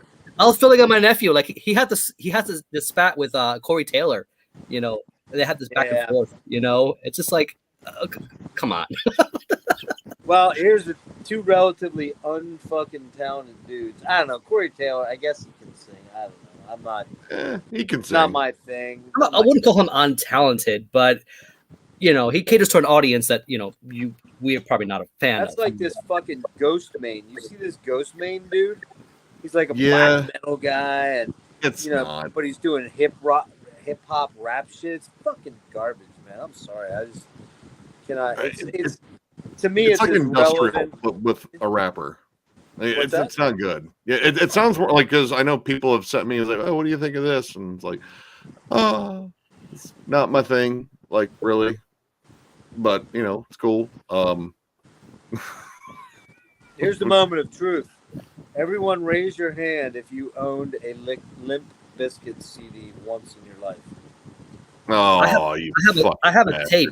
I can break it out. Oh, he has a tape. I have more than one CD. $3 bill. I bought that in 1998. Come on, I was a I bought different- that shit then. psychiatric state back I then. actually fucking bought and owned that Nookie thing, whatever the fuck it was called. I Oh, bought it for Significant Other. the George Michael cover. Okay, forgive me. I think I bought it because I think I heard Counterfeit, which I liked at the time because I was into new metal. I just got into Korn and Cold Chamber, but I remembered seeing something like an article not too long after that there was like a paid thing they did for the radio. Like they paid radio stations to play the single like a lot. Yeah. That was a big thing in the 90s, man. That pay to play thing was really hardcore. And, that's why when you turn on a radio station, It still is. is it really? Yeah, Okay. made radios really suck. But is there Well, really pay any to radio play station? is happening in venues nowadays. But does it, but is But is there any real radio stations around? Aren't they all? I don't know. Anymore? Like I base can't stations? believe terrestrial radio is still alive. That's to what be I mean. honest. Yeah. I Oh, mean, there is. I I think they're remember. big rock. Oh, go I ahead. remember very distinctly back in the '90s, man, where literally you heard the same 10 songs over and over, and it was fucking Pantera Walk. It was whatever that Disturbed song was. That down with what it was down with his Down Down with the Sickness. Dickless. whatever. It was fucking Godsmack, I Stay Away, or one of those 2 or 3 shitty tracks, and it was fucking 10 different, not 10. It was 4 or 5 different Metallica tracks, all of which sucked. Like All of them were Memory probably on the Remains. Black Album. Well, they'd either do they do Black Album songs or Load songs or Reload songs. That was it.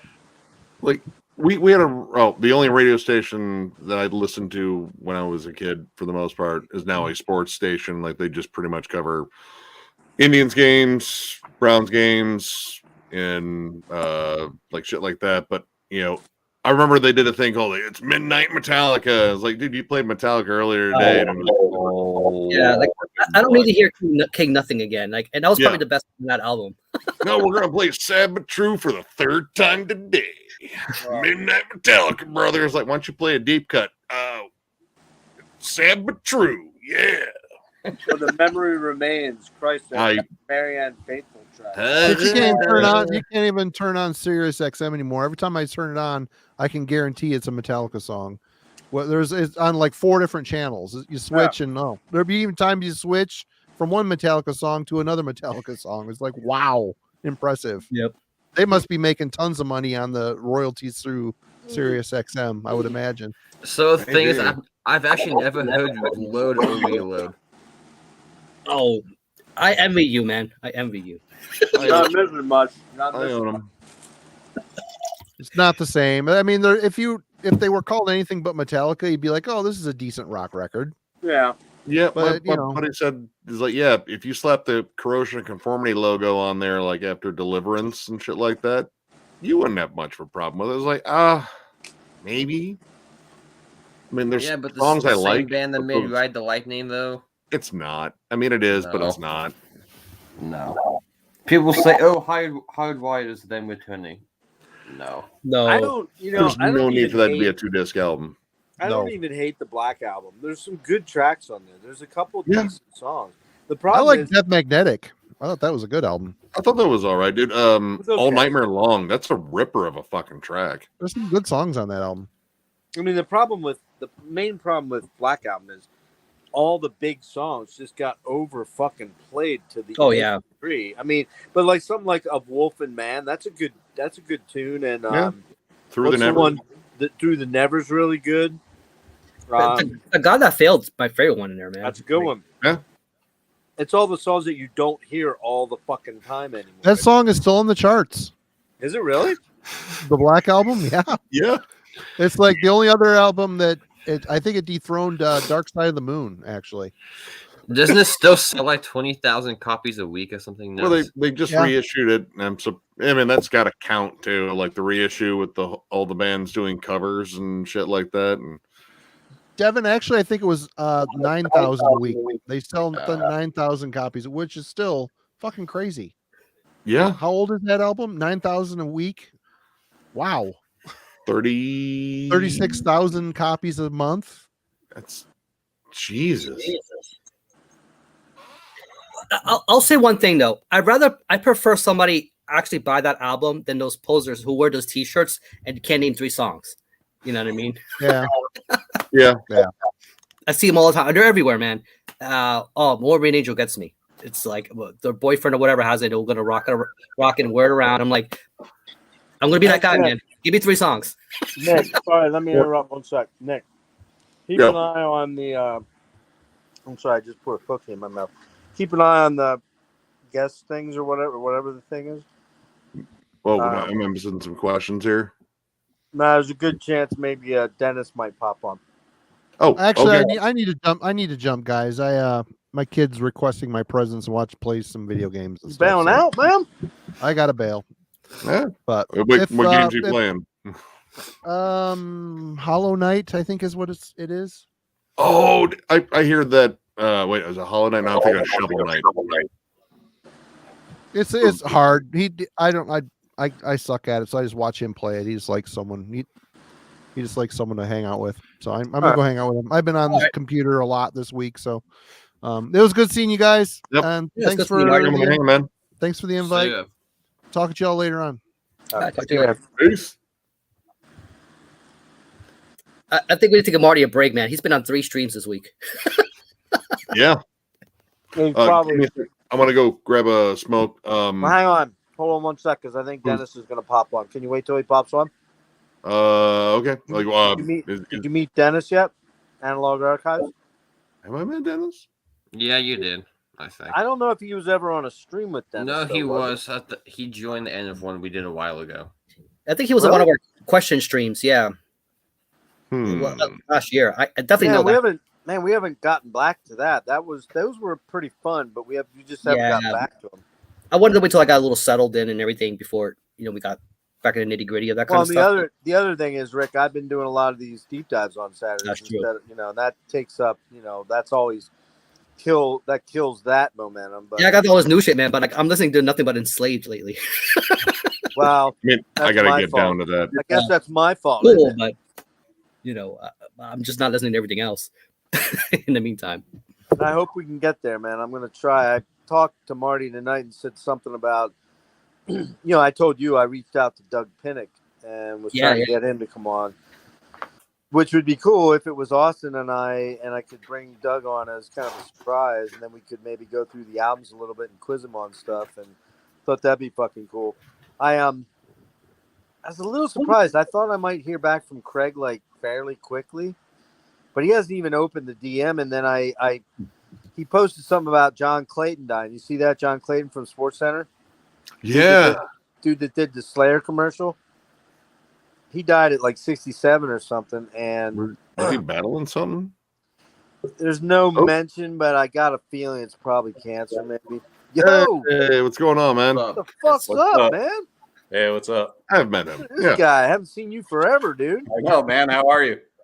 I'm hanging in there, man. Good to see you, brother. Yeah, for sure. dude, your video with your partner in crime, man, that was epic as shit, man. All right, so is that grab that partner smoke in now. crime your friend or is that your kid? That's my son. That's what Devin said. Man. I said, man, he looks like him, dude. He looks. Yeah. How old's he? 25. Oh, nice, man. Nice. That's fucking cool, man. Yo, he knows his shit, man. Like Oh, when it comes to a lot of good stuff, man. You trained him well, Obi-Wan. Yeah, he knows a lot. Sure. Does he live with you? Yeah, he does. Oh, cool, man. Cool. Yeah. That's fucking awesome, man. I That wish was my fun. kid was into metal, man, and not at all. It sucks. Like I look at you guys, I'm like, Oh, really? yeah. Like, so my nephew's over. I'm like, dude, if I get hit by bus tomorrow, this is yours. Like, my kid. He's like, I don't want it. Don't do that shit. Devin, how about the first thing I said to Devin after I started watching your video? I'm like, man, Dennis is either buzzed like a motherfucker or he's drunk off his ass. I was hella drunk. I thought you were drunk as fuck, dude. It was awesome, though. It was fucking awesome. You were just funny, man. You're like, yeah. Yeah. Yeah. That was cool. Because there wasn't much to say. It's like, this album's fucking sick. Yep. Yep. So how you been, man? What's going on? Not much, just working, but I got weekends off now, but so does my wife, so I spend a lot of time with her. And Well, that's good. Oh, Good cool. plan. so, You got to make time for her, man. Like it's how it is. Again, Yep. And you're in a new house, right? Well, kind of new. yeah, I've been here like maybe 7 months or so. Oh, that long? Yeah. Oh shit! I didn't know you were in there that long. Holy fuck, Yeah. man! Now? Where are you at again? Are you still in Nevada? Yeah, I'm in Nevada. I'm in Dayton, Nevada. So Dayton. kind of by Carson City and Virginia City, like in between those two. Oh, nice, man. But where were you at before? Weren't you ever more towards Vegas? Or were Sparks. you- No, I was by Sparks, which is like 5 minutes from Reno. So Oh, Reno. That's right, Reno. yeah. I think one of our commented Phil at No Baloney Anzoni. He just said Analog Archives rules. I think he's also based in Nevada. Oh I'm not yeah. mistaken. Oh, yeah, He's over in Vegas. Oh, what happened to him? Vegas. I have no idea. Hey, Dennis, try to pop back in, but Nick is gonna give it like 3 minutes or so, because Nick's out smoking a butt. He's the only one that can let you in. What's up, Phil? We'll let you back in. I'd like to Who else is on? a little bit, if you get a minute. Baseman, what's up, man? A few guys are on board. Let's see. A couple of names I don't recognize. Some I've seen through Nick's live streams. I recognize some of the names. Yeah, Nick does these videos. He posts them at 12 noon, and that's around my lunchtime at work. But I can't always take a lunch because of whatever bullshit's going on. So, but I try to hop on and chat and comment on his videos. I get pretty stupid with my humor, but let me know if I get too stupid. I don't know. That was funny. Suck feet under. Suck feet. Yeah. Rick is the pun master general, as we call him.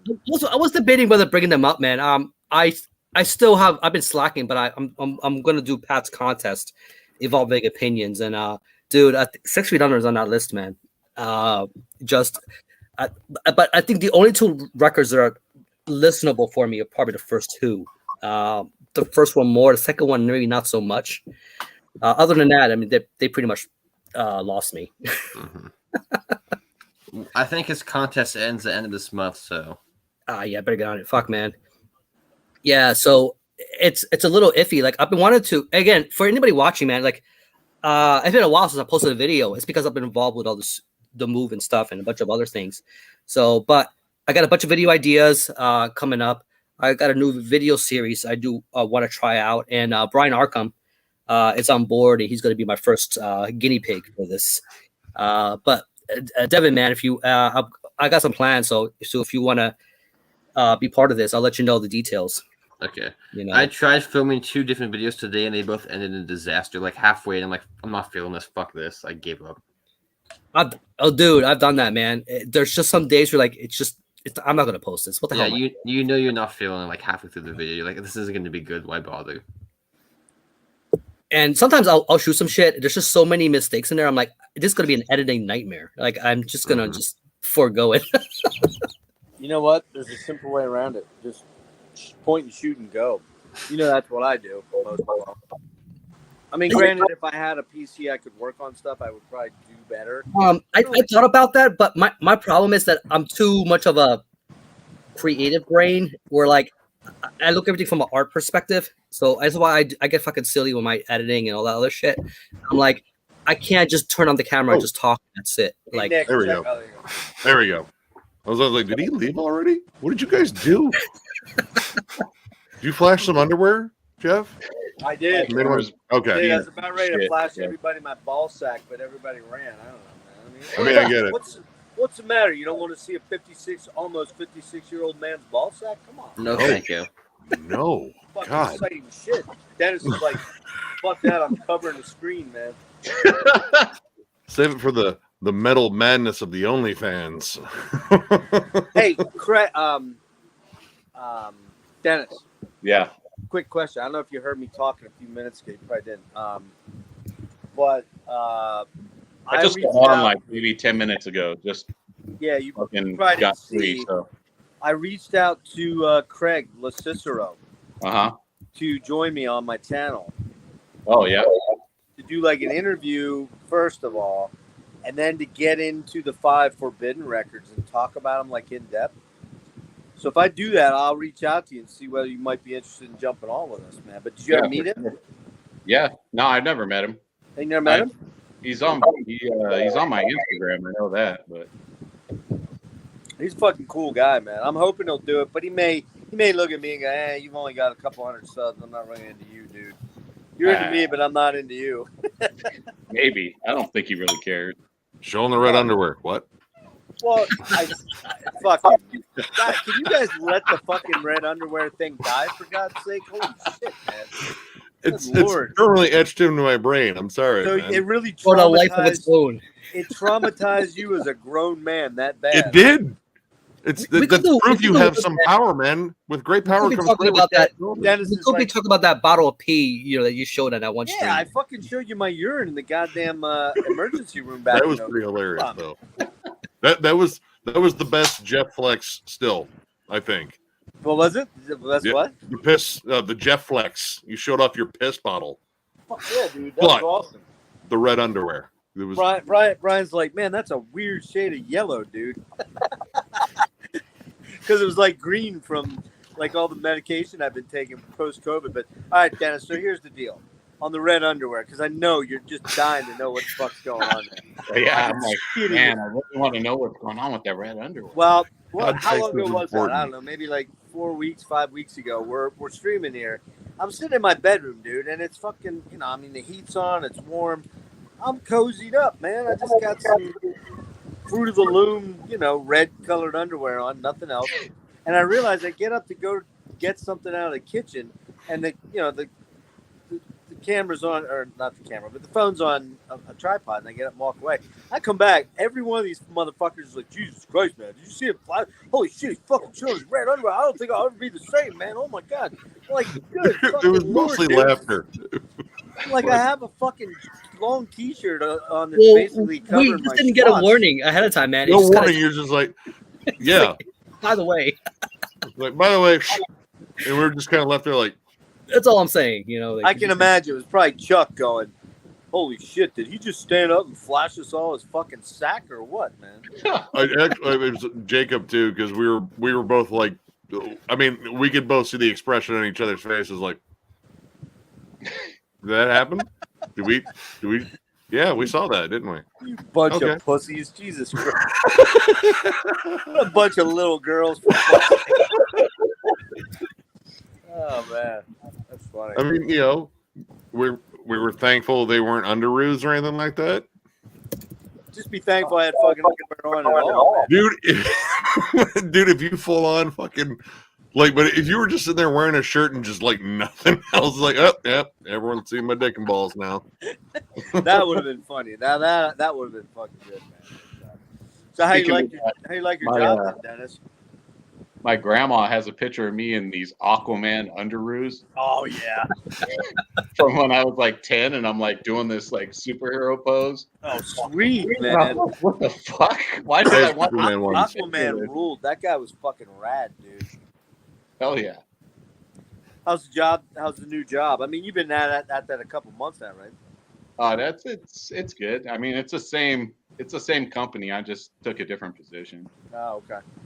What did you do again? You manage like a retail store, right? Yeah. But now I'm doing the overnights. I'm managing the whole like freight team. So that's cool because I get more time off technically because I work 10 hours. By the time I'm off, I sleep like 6 hours, then I get like 7 hours to basically do whatever I want. So. Oh, cool. oh, cool. But it's cool. So far, so good. Go out and search for fucking rad VHS tapes of people mutilating people, right? Oh shit! You ain't finding any VHS tapes around here, that's for sure. Nah. No. Yeah, where do I you, found a few like common ones at like random stores, but it's hard to find stuff. where do you end up finding everything on the internet? I mean, you don't go to like flea markets and shit, or Well, I found stuff. I still find stuff, but not like all the time now. I I want mean, to say like the record store I go to, they get in a lot of like VHS horror stuff all the time. Like I want to say they had a whole bunch of full moon stuff on VHS. Pretty cool to see that again. And actually, I remembered renting all that shit when I was a fucking kid. Like I rented out the horror section of the video store down the street from me. Yeah, Dennis has some wild shit, man. Like some really fucking fucked up shit. Like now, do you That's still true. have your label or whatever you had? What was it called? Yeah. The movie label? yeah. So Poser Rot, that's our label for our video company. Yeah, I haven't been too involved. I do logos for them and stuff like that. I do a lot of art for that, but I don't really deal with like buying the rights for the movies and stuff. My partner Oh, does that okay. kind of stuff. So he does all that, and then if he needs like logos or anything like that, I do a lot of logos for the covers and stuff like that. But And that only comes out on VHS, right? Only VHS. Sometimes we do DVD releases and stuff, but some of that stuff's been going for like over $200 now on eBay. Holy fuck! Yeah, just because we only made so many copies of it, and for some reason people are interested in it. But it's definitely out there kind of stuff. Like the stuff that we release, a lot of the stuff is made by this one director. He's kind of mentally disturbed. He's like in a mental home right now. But oh shit! Yeah, but he made a lot of crazy movies when he was doing movies when he was younger. So he sells us a bunch of his rights and sends us his movies, so we release those. What was that guy's name? I remember you talking about this before. What was his name? Carl Sukanik. He made one movie that actually got released in video stores called Alien Beasts. If you can just check it out on YouTube, fucking insane movie. But What's it called again? Alien Beasts. I'm scared. It's out there. It's got 2010 animation in it. It's just weirdness. Say again, Nick. But was it 2000? I got one for 2010. No, this is like from the 90s. 91? Maybe. Yeah, that sounds right. All right. Is it out there on YouTube? As like it was on YouTube domain? for a while. It's not public domain, but somebody uploaded it. Oh, somebody uploaded it. Okay. Yeah. Man, that's. Go ahead. I think Massacre Video owns the rights to the movie right now, if I'm not mistaken. But I missed the name. What's the name again? Alien Beasts. Alien Beasts. I'm looking at the video cover, and I really don't know what to make of this. The video cover is actually the Nunslaughter. Nunslaughter used it for their demo. Huh. Did they really? Yep. Their first demo, Nunslaughter used that cover for that VHS. I'll grab it right here. Did you do that one, Dennis? No. Oh. That's, I don't know if you can see it, but it's got a glare because this is a sealed copy. But it has wow. Oh, wow. Yeah, if you look up the first Nunslaughter demo, this is the cover that they used for their demo. Well, maybe not their first demo. I'm not positive, but it's one of their demos. Yeah, there's full movie downloads for it, and yeah, I mean, I might have to check it out. It looks like not even low budget, like no budget. A step lower. It's lower than that, but it's no budget.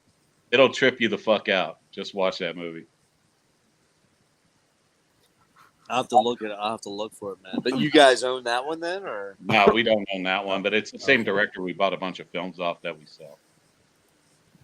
All right. Where's he at? Is he out there in Nevada? No, he's in East Coast. Oh, East Coast. But my the guy that I work with, he's pretty good friends with him. He's created kind of a relationship with him, so he gives us a lot of his films, a lot of Super 8s and stuff he made. No shit, man. Yep. You do any snuff films that he's told you? No.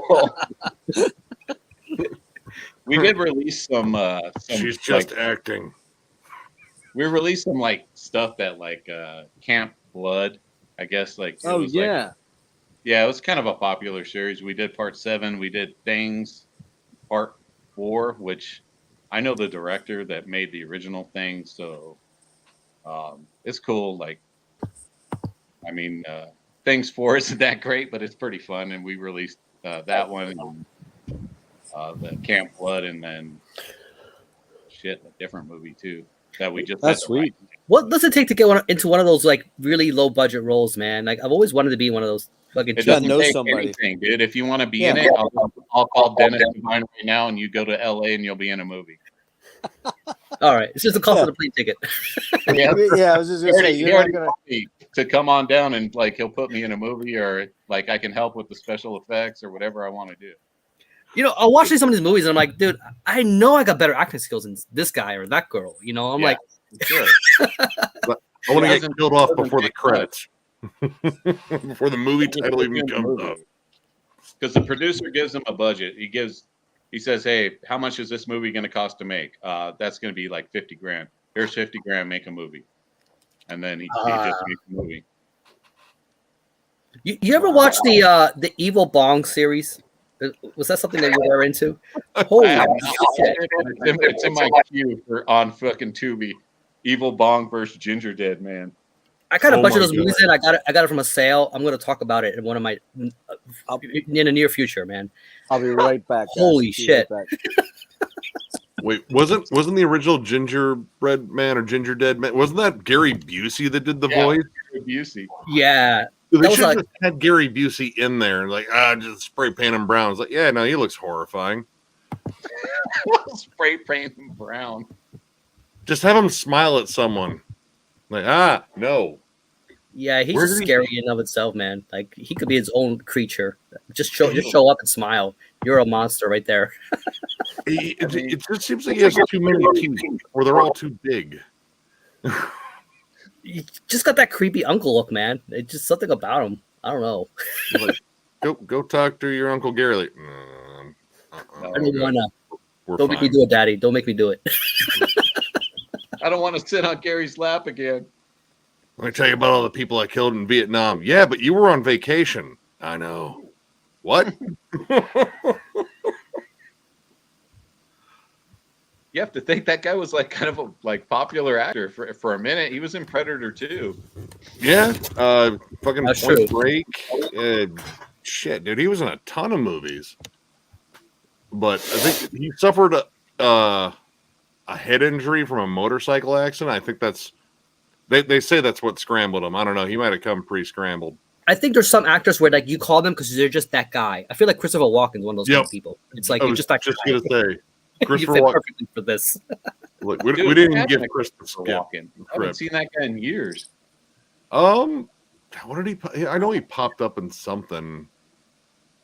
Actually, the last thing I think I saw him in was oh, dude, the one where the dude's writing the book. It had Sam Rockwell in it. Why can't I think of it? It was a really good movie. Woody Harrelson was in it. 7 Assassins or 7. God damn it! I'll watch anything with him in it, man. But I just dropped off of movies for a while, so I might have missed that one. But now that you mention it, someone will probably say it in the chat because I'm fucking it up right now. He was really fucking good at it. Oh, Eric brought up Dennis Hopper, man. He was another one of those guys, man. Like he was quite a character, man. Every role he played, man, he was just that guy. Oh man, River's Edge, that fucking ruled. His role in that movie. Great movie. He did another movie that year too. It was the Texas Chainsaw, like that same year. Oh yeah. He was like character. I can still see him like trying up the chainsaws in the store, like I would have called the cops. Let me try this out, and he like just goes fucking berserk on that fucking. Yep. Like someone called the cops. It's like, no, it's Dennis. He's like that. You're fine, kind of. I still fucking love his ass in Blue Velvet. He's so fucking unhinged. Oh, man. Yeah. God, man. Rest in peace, man. Pretty. Yeah, dude was. And what's the other dude? The guys, the apartment they go to. Dean Stockwell.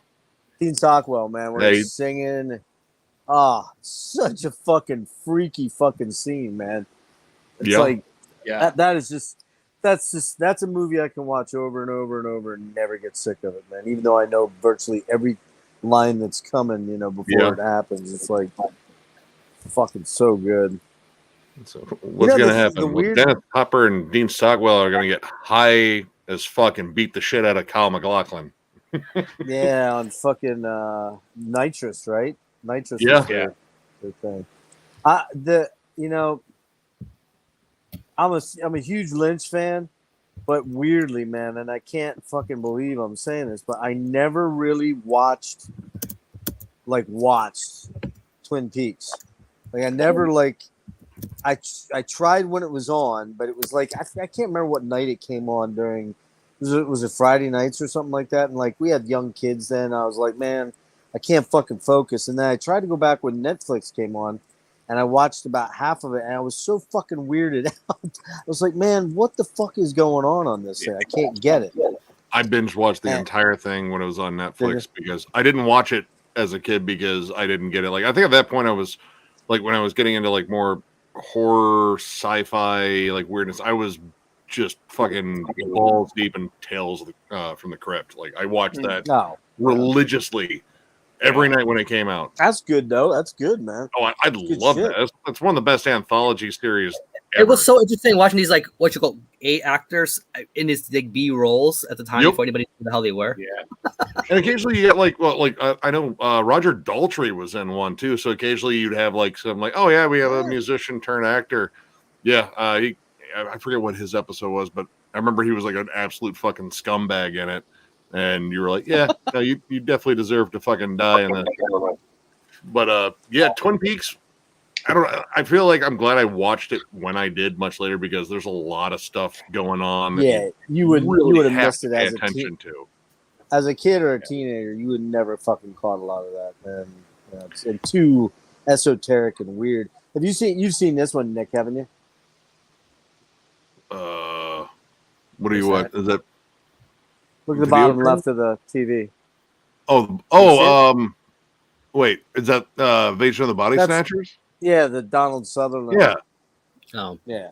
Leonard Nimoy, Jeff Goldblum. Not the remake, right?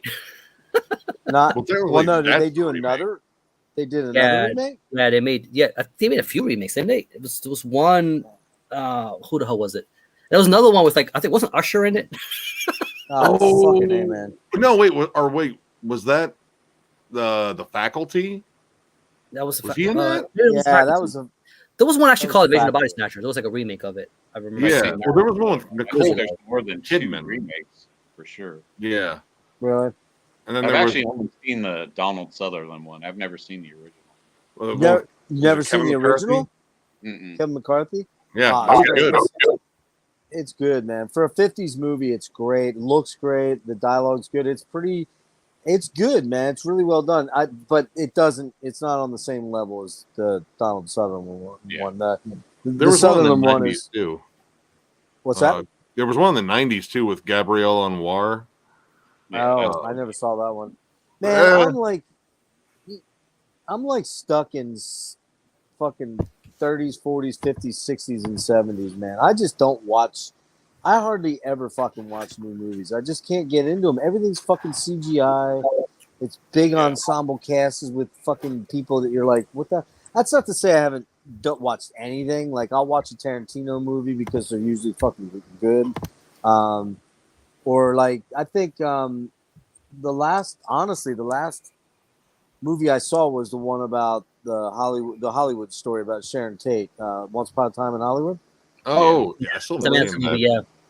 That was good. I thought that was pretty fucking cool, you know, because the way he does the revisionist history with, like he did with Inglourious Bastards and shit like that. But I'm telling you, man, other than a Harry Potter movie with my ex-fiance and her kid, I think the last movie I'm trying to think of the last movie I even saw might have been like The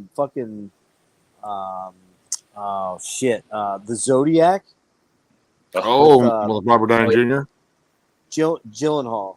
There's a few games thrown in there, man. Like a Slither is one of them, man. I love that movie. You know? Oh, dude, that movie's awesome. I don't think I've seen that one.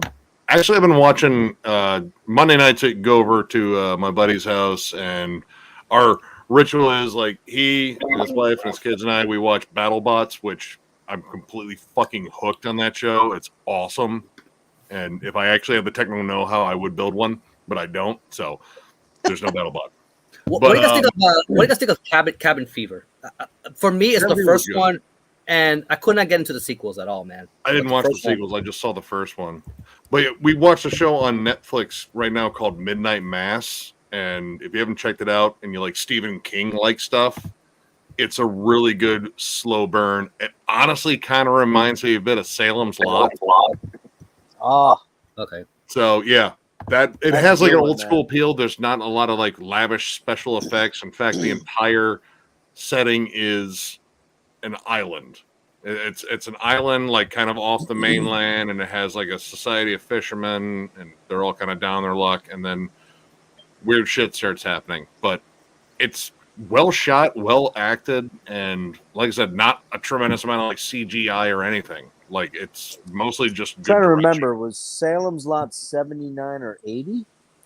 I think so. Yeah, I don't know the exact year, but somewhere around. Yeah, somewhere around It's that still time. awesome. I own it on Dude. DVD. I go back and watch Dude, it every that- now and then. Dude, that fucking vampire, man. Granted, it takes on Murnau's Nosferatu, but Nosferatu, yeah. man, it's so good, creepy as fuck, man. Yeah, Scary. dude, when he Like, that fucks shit's- up that priest, Oh my god, that's fucking awesome, man. Fucking wicked, dude. dude, You the like that kid kind of floating shit, at the Dennis? window. I haven't seen Salem's Lot. Oh, dude, What? it's good. It's It- good. I have it right here on VHS. I have a 2-tape copy of it, but I haven't watched it. Holy fuck, dude. The timing of it was interesting because that's when the Hammer film shit started to wane down and nobody was really, I mean, they needed something a little different and new. Before Twilight came years later, and they fucking just killed the vampire franchise entirely. Dude, that Hooper directed that, didn't he? who was it? Toby, yeah, Toby Toby Hooper. Yep, Yeah. yep, yep. As And it was Uh, a and- miniseries on TV. Like this was on like what ABC, CBS. It was one of those, like a major network, and it was legit Hey. scary in hell for the time. ABC, I think. Yeah, the floating kids all fucked up, Dude, man. If you that s- scene. I gotta watch it. Oh. It's been I got it set aside. I want to watch Oh. it. It's just dude, so Gotta. long. It's like I gotta find the Gotta. time. well You know, well and- worth it. I'll and- tell you the thing about and, that's cool is there's a fucking atmosphere in that film that you just don't get with modern day horror movies. At least for me anymore. I mean, it I just agree. has this fucking pall that's hanging over everything. You just feel the like you're waiting for the creep, and it's not really like I'll give you an example. When you watch Day of the Dead versus World War Z, what are you going to gravitate towards to? oh, Fucking Day Day of of the the Dead Dead, by man. far. Any time, man. There's something about the practical effects, the atmosphere, something about that movie I always gravitate towards, man.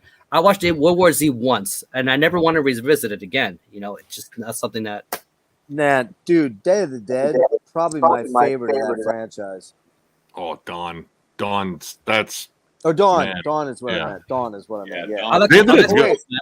I like them both. Wait. Hold on.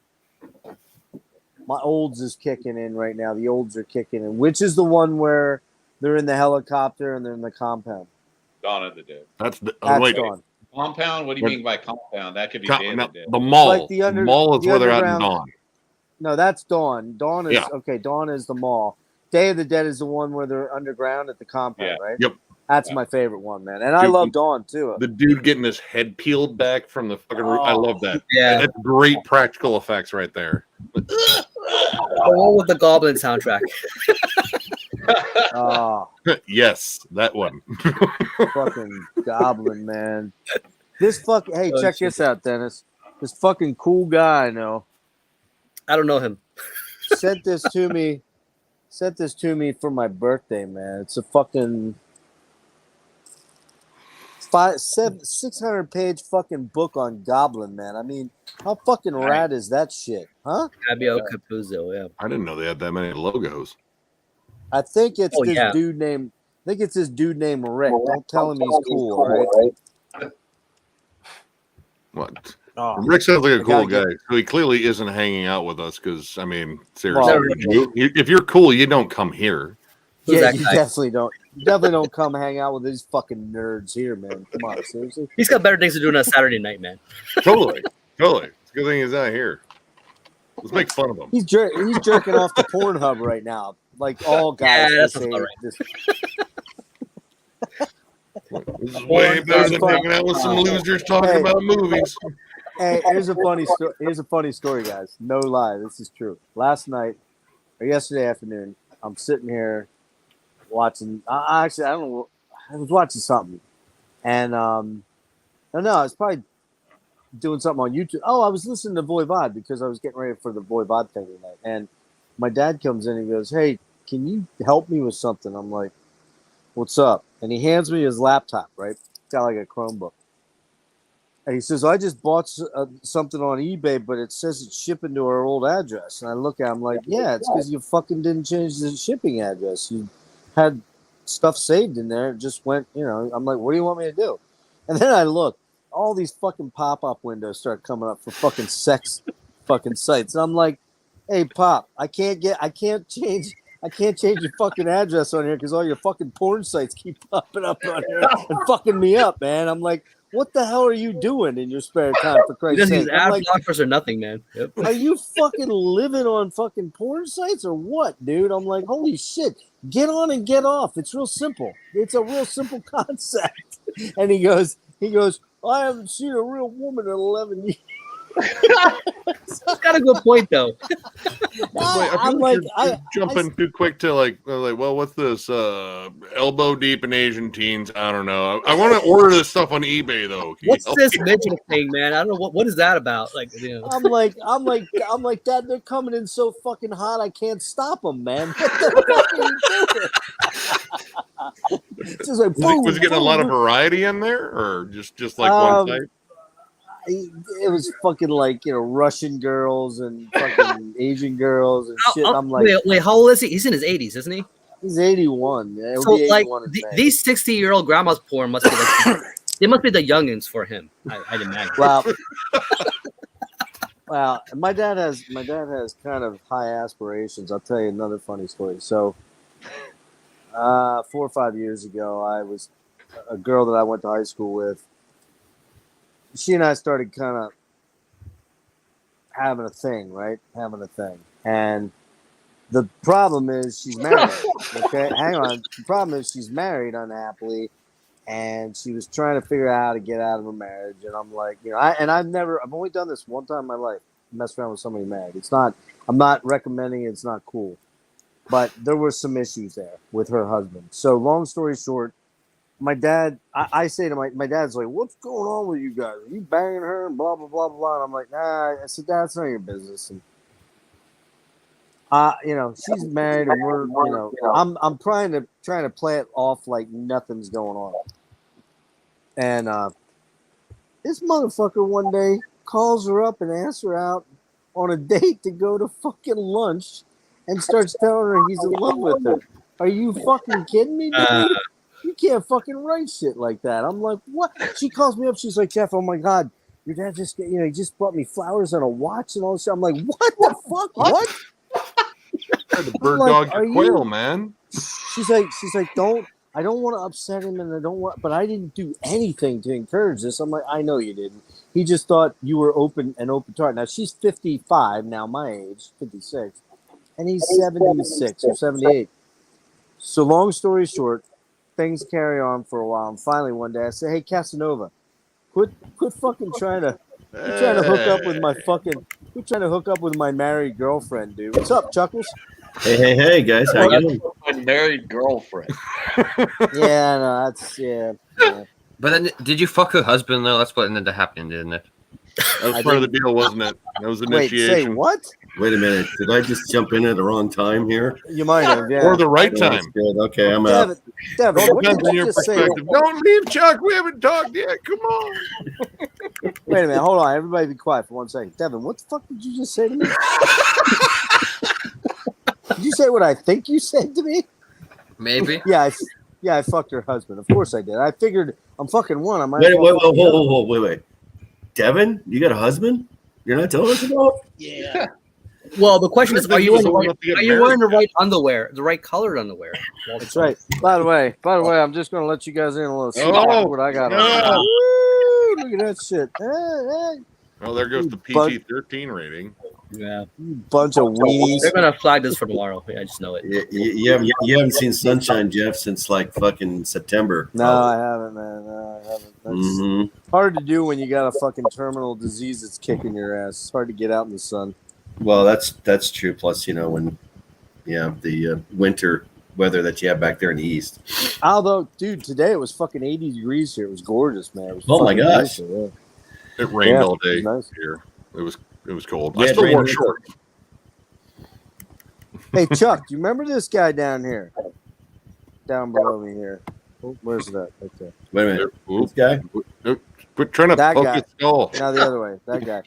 Do you this is Dennis? You might remember the night you were on with fucking Ken, and Ken was going bonsai crazy for you. Oh yeah. And Ken kept making you offers about your. Two words: Zeisma demo. Yes, that's the Zeisma demo. one. That's the one. Yeah. Dennis, hold on, Dennis. What do I have to trade you for your Zeisma demo? I think I would. Ken, That went on for like fucking half an hour, man. That was stellar. What was the big one he was? I'll tell you what. Because of Dennis, I bought that Zeisma box set. I just I did. It's a purchase. But what was? What I thought was Dennis, the classic thing about that was that Dennis said, "You have that? You have that tape?" And it turns out that Yeah, that was the tape. What was the thing you were after? Necrophobic? I think it was the Legacy demo. I think it was a testament. Yeah, Well, it was Yeah, a Legacy demo. I wanted the. Well, no, it was a legacy demo, but it You're was willing to something give it up. else at first. It was something else. I don't wanted. remember. I just remember the Legacy demo, and then he's like, "Yeah, I got that," and then he's like, "Yeah." I don't He didn't Yeah, have it. yeah, All yeah. right. Okay, Exactly. you know what I was thinking of doing? So that was on my stream that one day, right? I'm Yeah, thinking that night. I was thinking about making that an episode exclusive. Fucking take that stream, chop it down, make that a fucking exclusive episode. Ken and just fucking Dennis just going at it. Right. Condense it down. The best fucking 15-20 minutes of your life. Was that wait? Was that Rick? Was that the same one where Ken just kept going on and on about getting sunburned at that one place? Who knew you could get sunburned? Yeah, I think it was actually. He was fucking hammered, dude. He was hammered out of his mind that night. And Chuck, Oh, man. after we got off the stream, since Chuck is out in Cali, Dude. I hit Chuck up and I'm like, "Hey, Chuck, sorry about that, man. That's fucking." You're like, "Dude, that was fucking awesome, man." I'm so tempted to bring Ken back just for that. I'm like, dude, but before you come on, man, have a few pints. Just get ready. Get loose, Ken. I still get comments about that. They're like, "That was so hilarious, dude." He just kept going back and forth, and then all of a sudden you were like, "No, stop." Yo, Lee reached out to me about that, and he's like, "Dude, where's that episode?" I'm like, "Well, I took it down because I do with these old live streams." He's like, "So I gave him the link for that because I'm like, all right, I'll do it for you, man." It's just because that shit was just classic, you know. That was a fucking. It was. It definitely was. Fucking funny as hell, man. That's what Well, how Chuck. you been? You know, I thought about you recently. I can't remember what your name is, but it's like, Dennis. man, I met you that one night. It was like my first time or second time. I think it was your first being with- time. Yeah, but the First time, because Is I'm it like, always well, like this? No, it's not. I think when we got off, Rick's like, "Man, your buddy Chuck's not coming back." I said, "No, he fucking loved it. He thought it was awesome." Like, who knew? No accounting for fucking taste in anything, you know? Oh man, we're a bunch of fucking nerds, man. Like the stuff we do for an 88, 89 cassette tape, you know, with Xerox copy J cards. I was impressed by your diligence to reach out to these bands in Europe and Finland and so forth to get these demo tapes. I mean, that's perseverance, that is dedication, and kudos to you, man. And look what you have as a result of that. You couldn't get it otherwise. You had to write to the band. Exactly. Mm-hmm. Right. Right. And basically, what you did, you put like $6 in an envelope. That's what it was. And Ken knew that like 100% well. And we were looking at like and all like we didn't know any of this. Ken fucking knew this, man. He Well, knew no, every I detail. knew that. I knew that when you do have to kind of be in Dennis and my territory of age because you know that was the way you got the zine, and in the back of the zine there were the ads. It was like send whatever a self-addressed stamped envelope or blah, Right. because it was always SASE. It was always cassettes. It wasn't like they were sending you fucking So you CDs put or albums. were you putting cash in an envelope and Yep. Oh yeah. So But you put. I mean, So you. I here's never what you did it. do. You write the letter. Hey, what's up? I'm interested in your demo. Sounds fucking cool. And then you write your address. Then you take the money, you wrap it up in that letter. Yeah. So the mailman can't see it through the Wouldn't letter. see it. yeah. The last time I ever did that was in the year 2000 for Nuclear Blast. I got the first 3 Dismember tapes. That was the last time I ever did that. I Yeah. actually put cash in an envelope and mailed it off to them. They actually sent me the tapes because for a while though, I thought, what the hell did I just do, man? I put fucking cash in an envelope. I'm a total idiot. You're never gonna see it again. So Yeah, but you trusted it back then for the most part, man. It was not. That was the innocent of the age, man. Yeah. You can do stuff like that, And I and bet, I wouldn't do it today. and I bet, Dennis, you probably didn't get ripped off too often, right? I mean, how many times do you think you got burned? not too much. I mean, once in a while, but that was mostly with traders, not with fans. Right. It was. Yeah. Right. But nuclear blast too. I was too young to like. I think I was like maybe like 13 or so when nuclear blast was putting out all the fucking new shit. So I had my mom call Germany. Damn. Yeah, to try to What get. was the they long had a distance number. long distance bill on that, man? I know more than I have what you some of said. the catalogs where nuclear blast sent them to me, but they had a phone number. You can call them, and then you can, tell. Yeah, she would send her credit card over the phone to them, and then they would send Oh me the shit. stuff. Yeah, That's fucking awesome, man. I mean, those were the days, man. I mean, it was it was a different culture, different scene. I mean, a lot of those bands probably never even made it over the States, or if they did, it was way Later, man. later. See you, dude. But now I never did it. I never did send it off for any because, honestly, Dennis, how old are you again, man? You're 48, 49? 48. Yeah. 48. So, I was about 7, 8 years older than you, but I hate to say it, I was still a little bit more into the poser shit, the fucking Motley Crue and the fucking Rat and, the LA glam, more the glam scene, the docking and shit. Like when Celtic and, excuse me, when Celtic and bands, the Swedish stuff and all that stuff broke over there. Like I struggled to get into it. I came back to that stuff, 8, 10 years later, where you were in that prime age for that shit. Later, man. Later. Infect your brain right at the point of, assault. Whereas I was kind of like older and I was like, that shit's kind of, who the fuck wants to listen to somebody goes, This it guy. came later to me. No, but it came later to me because, I love it now, a lot of it, not all of it, but I love a lot of it now. But it pisses me off, man. I wished I would have been. I was there prime for all that shit, death demos, fucking autopsy demos. I mean, you got the autopsy demo from fucking Chris Rayford's hand, which is cool as fuck because you were going to the shows out there and everything. Yeah. But I mean, that's so fucking cool, It's like I would have paid. Now I'd pay money to go back and do that, Yeah. Luckily, I was already into like that stuff earlier though. So, like when I was like maybe like 9 years old, that's when I started getting into like AC/DC and all that kind of shit, Kiss and Right. Van Halen. But then since I was already so old, like when that stuff was not so old, but like when that stuff was coming out, You were ahead of the curve on it. yeah, then I was already like Motley Crue, Scorpions, fucking Rat, those kind of bands. So I was already into that stuff, Def Leppard, and then then thrash started happening, and I started getting into that really fast. And then I just wanted more and more like heavier shit. And that's how I got into death metal. It's just it's so weird when you think back to what was heavy and what heavy evolved into. You know what I mean? Yeah. Yeah. Jeff, I know exactly what you mean because heavy metal or heavy rock in my teenage years was Led Zeppelin, Deep Purple, or Deep Purple, or I mean Sabbath was like ultra. Hey, Chuck, when Bougie was putting out their stuff, like what were people? How were people like? What was the reception on that when that stuff was coming out? What was that? A band like Bougie, like what were people? That was pretty heavy for its time, man. Like how was that interpreted at the time when that came out? Would you even know Budgie?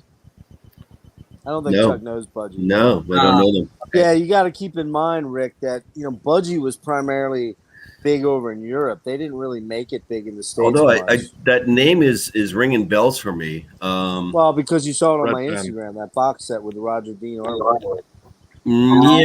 Which is ringing bells that I knew of them. I don't think I heard their music back then. Hey, Budgie Chuck. never- It's like the metal stuff I was Hey, avoiding. Chuck. I think Santa Rick might be making another appearance. Pretty Uh-oh. soon. Santa Rick.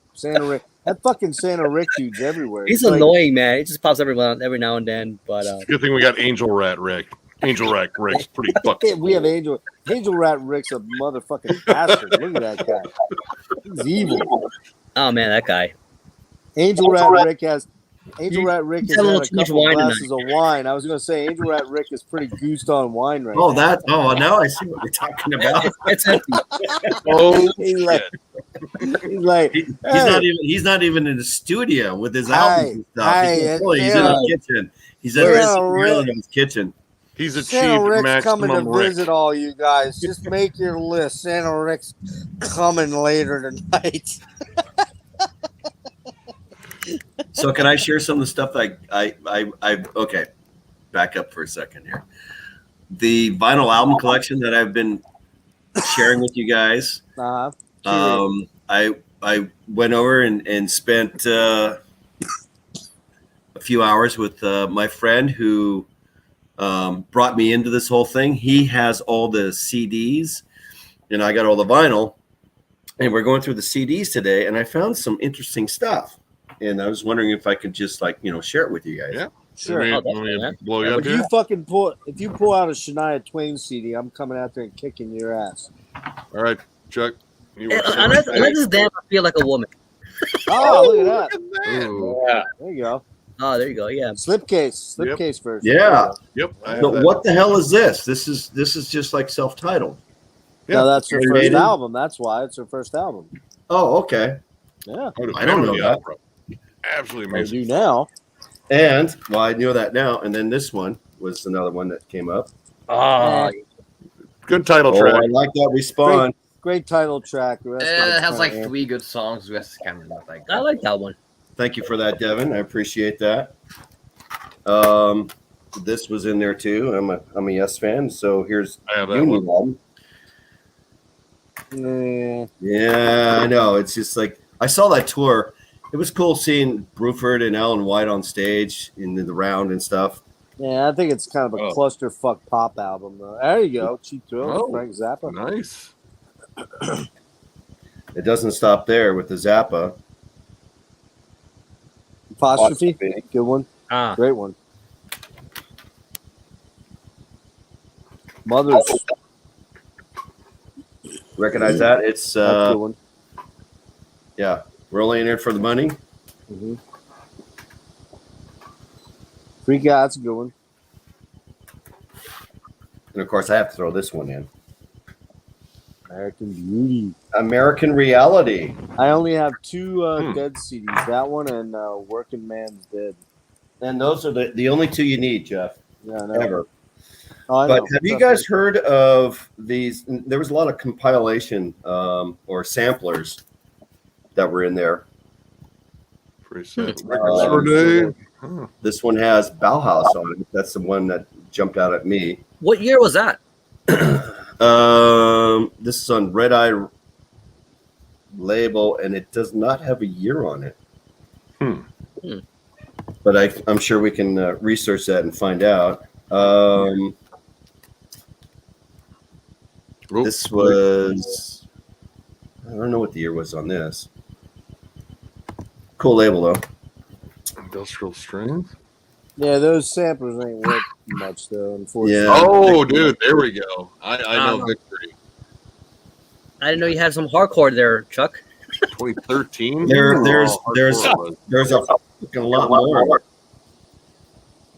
You heard of this? Monitor this. No. This one has G Love. It has Joe Bossamana. Coldplay's on this. This is a sampler. That right. But what I thought was interesting was this one. Monitor this, which has Dream Theater and a band called Porcupine Tree. and wow. Megadeth are on this. Year 11. Wow, look at that. What song they have on there? Dream Theater's on there too.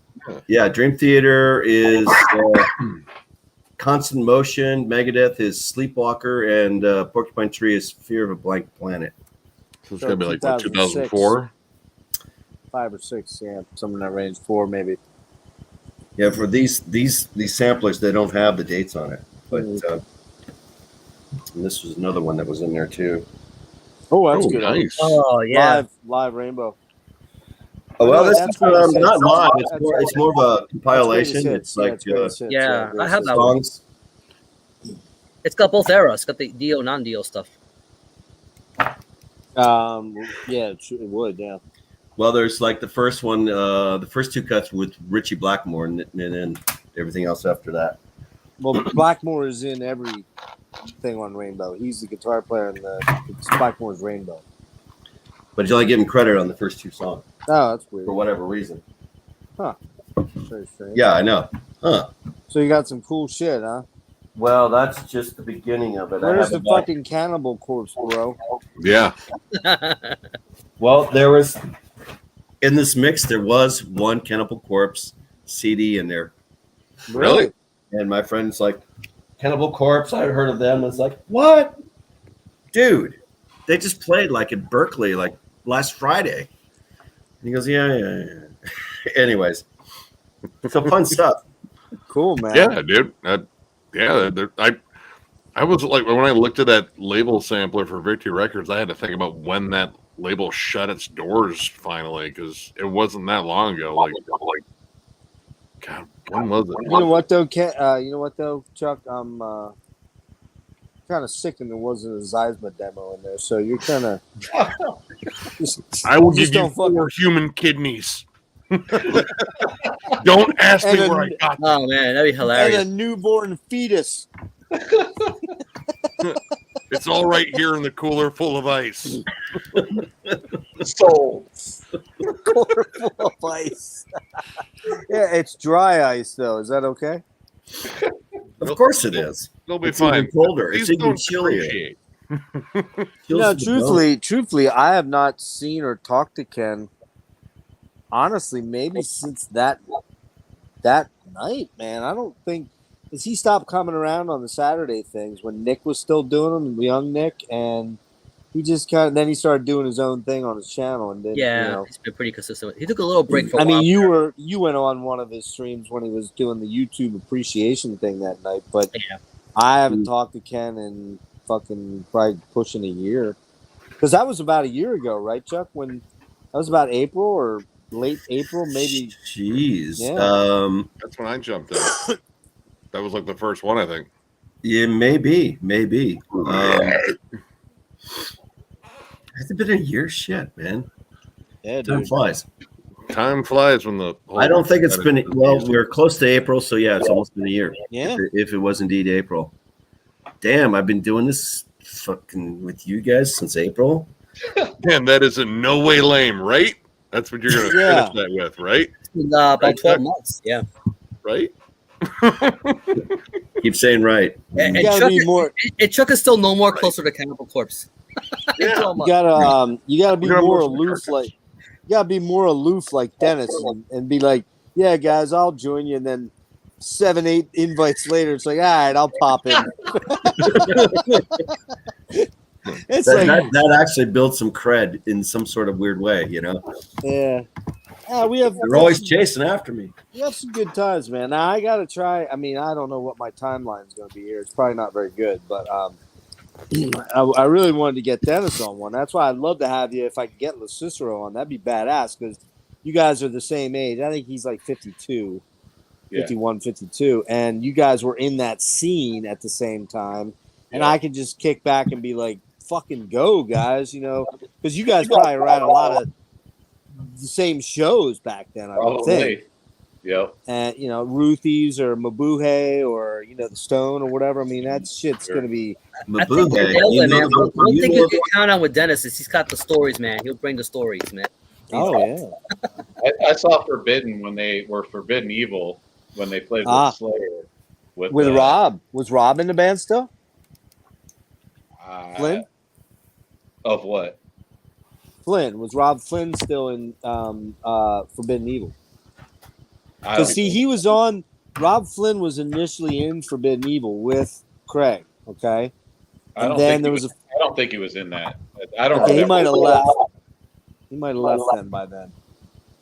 That was didn't he that was go? He was in 85 to 87.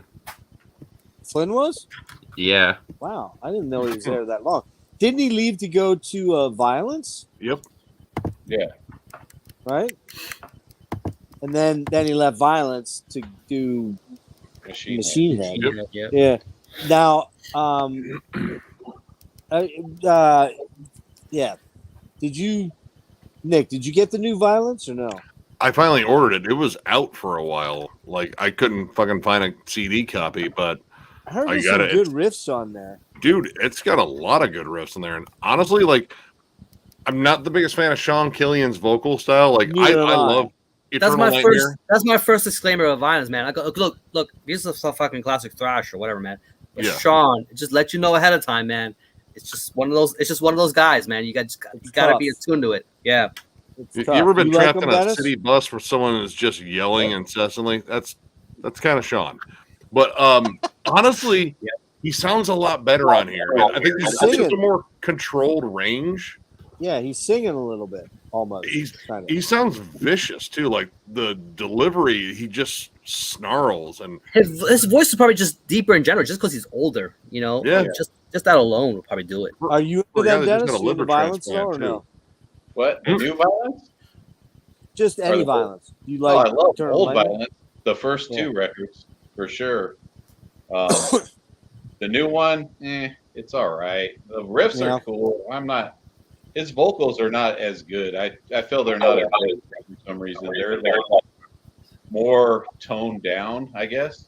I like Yeah. it more like screechy stuff, whereas this one's more he's like trying to like almost like be more gruff in certain Yeah. spots, but it's all right. I mean, it's Did not you see bad. them live? Did you see, Yeah, them, I've seen did you see many. them live back I in the day?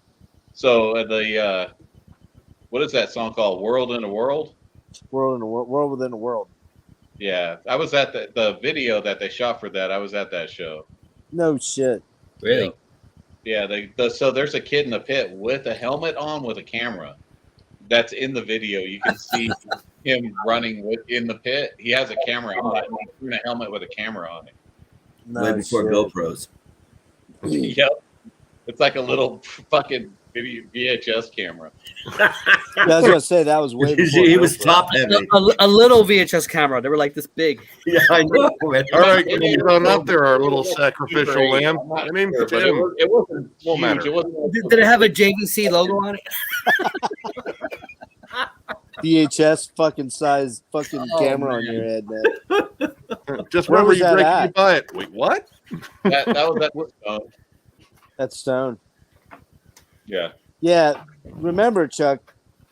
Dennis grew up out there, man. He's from that area, so It was South Bay, I think, wasn't it, Dennis? You were Huh? What'd you say? from the South Bay? I thought it, Yeah, San Jose. yeah. So I'm just trying to do the math here. So you're 15 years younger than me. So in 95 you were 21? Yeah. Okay. I was deep into, I'm way ahead of you. But not with that stuff. This whole scene just bypassed me. Of course, 89 to 95, I was just, I was seeing, 16 Grateful Dead shows a year in that period. yeah, you were a hippie, bro. You were a fucking hippie. You weren't. What do you mean a I rager. was? I still Well, am. you still are a hippie, yeah. But I mean, you weren't a rager, dude. You weren't out there in the fucking pit, throwing down, stage diving like Toby. I'll tell you about Same, my generation, man. well- In '95, I was 15. I was getting to Pantera and Korn. Yep. What year is this? I have one of those. 95. I have an MTV compilation I'm CD 19. from about that year. It's got Korn, Limp Bizkit on it, and I don't know all those other bands. I'm 29 in 95, so I'm I don't know, man. I was like 95. What the fuck? Yeah, I was fucking listening to Pantera. 95, man. 95, yeah. I mean, I was still into my prog and shit like that I always was into, but the metal I was probably listening to. I mean, I know Pantera takes a rap, and Dennis, probably you're not a big fan of Pantera, so I know this is going to go real well, but I could dig some Pantera, man. I still think Dime was fucking monster. Dimebag was fucking badass, man. dude, I don't know what anybody says about him, man. He was fucking badass. The reason I don't like Pantera is because before they were fucking whatever thrash or groove metal, they were glam metal. Then they Phil joined, and they were power metal, as the title of the record goes. I like that record, by the way, power metal. I do too, man. Yeah, underrated. Power metal's a good record. Then Cowboys from Hell came out, and then you can even watch a documentary with Phil, and he's like, I got this demo, it was like Gamma Side, and then I got this other demo like Exhorter, and I'm like, we need to sound like this, guys. And then they just changed our sound. It's just like now we sound like Exhorter. Oh yeah, he was rocking the shirt too. That Law album, yeah. This fucking Exhorter, dude. Like what? And then you're taking the credit for it, and everybody's like, Pantera rules. No, fucking Exhorter rules. So Pantera was like, what Pantera was checking which way the wind was blowing, so they could kind of go in that direction. So they weren't leading the pack and following. Okay, all right, here, hang on. Let me say one thing though. You're right. I don't disagree with you. However, I think it would be a very legit point if Pantera wasn't able to bring the riffs. Yeah. And they were, man. There's some fucking good riffs on some of those albums, man. Yeah, I'm sorry.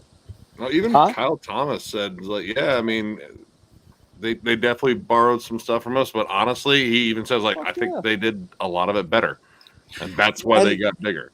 You know. And let's be honest, like Phil, for as much of a douche as he has been at times, and he has, there's no question. Oh yeah. He's pretty fucking tied to that underground, man. I mean, he's in terms of like the shit that he listens to, it's legit. He's not fucking around. He's not faking, you know. It's like I have nothing against Phil. That dude's cool. He likes all the fucking original horror movies. He has. I mean, I love his fucking riffs on the Necrophagia records. So I mean, he's definitely into underground metal. Pantera as a whole, I just think is a commercial metal band, tough guy band that it is. Wow. I think you might have hit on the biggest thing is the whole tough guy. You know, let's be honest, man. That really appealed to the knuckle dragon, tramp stamp wearing fucking, you know, ear gauge dudes that were like, "Yo, man." Well, it's because of it. Well, because of Pantera, we have bands like Disturbed and Five Finger Death Punch now. So yeah, that's actually a good point. Actually, it is. Sadly, for me, but I was a shitty mean teenager, and this was shitty teenager music. Like this was perfect for shitty teenagers. It was an outlet. Yeah, they found an avenue that the hardcore guys couldn't get to, man. Especially the ones who were trying to get commercial. Yeah, and the fact a lot of thrash bands jumped on the Pantera bandwagon was kind of shitty. Sepultura. Oh, dude, hold on now. Chaos 80 fucking rules. I just want to know one thing, Necrotic Nick. That's where I stopped with Sepultura, man. Yeah. Can you show us your tramp stamp, please? I don't have a tramp stamp. I don't have any tattoos. I'm a fucking world-class pussy when it comes down to needles. Yeah, I know that about you, Nick. Oh, dude. Here's the thing. Okay, Chuck, 1995. What were you listening to, man? Lots of Grateful Dead. Okay, so from 90 to 95, you were still on that Grateful Dead train. Jerry was gone at that time. Jerry was gone. Jerry died in June of 1995. I was gonna say, yeah, he died when I was in high school. So I was seeing during that period of time, I was seeing Grateful Dead with Jerry Garcia. That was a rough year for me, man. I was in Maryland in that summer, and that was when that sniper shit was happening, man. And there was death threats against him in Deer Creek, I think. What's that, Indiana or Michigan? There's a venue called Deer Creek, and they were urging the band not to go on stage because there was death threats and there's a possibility of sniper, and And then they had gate crashers that brought down a wall or something like that. And yeah, it was a pretty rough tour. I was in Maryland that year, man. I couldn't even go to the local convenience store because they were telling us to stay in the house because we might have a hole in our head. Well, hey, hang on. I got a story that goes with that very much too. But Dennis wanted to make a point about Pantera, I think. Oh shit! Yeah, I think Devin brings up a good point about copycat bands, and I think that's another reason I don't care for them so much. Is they like same thing with Anthrax. They took something that was underground and they brought it to the mainstream, and then all these other bands that were maybe a certain style decided, hey, we need to sound like this. Yeah, we need to, are we going to sell records? So now we got to be group metal. Now we got to wear shorts or whatever it is. That's the problem I have with Benediction. They started to sound like Propane. Exactly. I was like, what the fuck is this? Fucking album, the one where they have like gold heads. Oh yeah, I don't like that album at all. That album blows ass. I mean, actually, not much that. Up until like the newest album. Yeah. So here that you're talking about the Beltway Sniper. So was that 95 though? That wasn't 95. That was 2002. Yeah, the guy in the station wagon. If you're talking about the station wagon Beltway Sniper, that was 2002. Yeah. No, there was definitely some evil elements going on in 95. But to answer your question, Rick, Angel Rat Rick, I'm just reading it here. Okay. Yep. So Rat, no, I was totally immersed in the Grateful Dead, and if it wasn't, I was disappointed with the prog scene that was going on. That was a bad time, man. You listen to that Journey album around that time? Oh. Oh my god! And then it was the hair bands from the 80s, and then into the 90s, and then it was just before, or it was just as the beginning of that whole grunge scene came up from Seattle, Pearl Jam, and all those guys. So I was just totally immersed in Grateful Dead and anything that was associated with the band, side projects and so forth. And then Jerry died, and it's like, oh shit! Now what do I listen to? Because I stopped listening to the Grateful Dead after Jerry Garcia died. I could not listen to the music, and it took me about 10 years before I could go back and listen to anything by them again. And there was a big hole in my music. Listening during that period of time. So I really didn't collect any records, and all the live tapes that I had, I just threw them away. And yeah, then I found you guys, and I'm still going, fuck, I'm not going to buy any shit these guys listen to.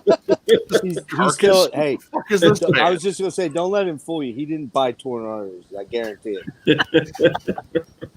But you had to admit, some of those refs were pretty slick. Huh?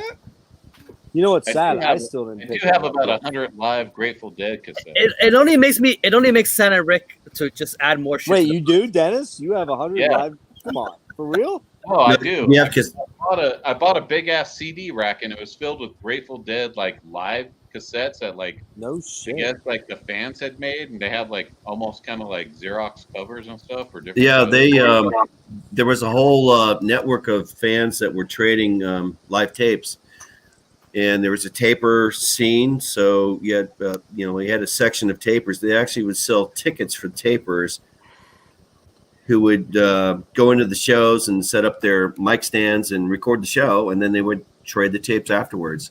And there would be 100 tapers inside these shows.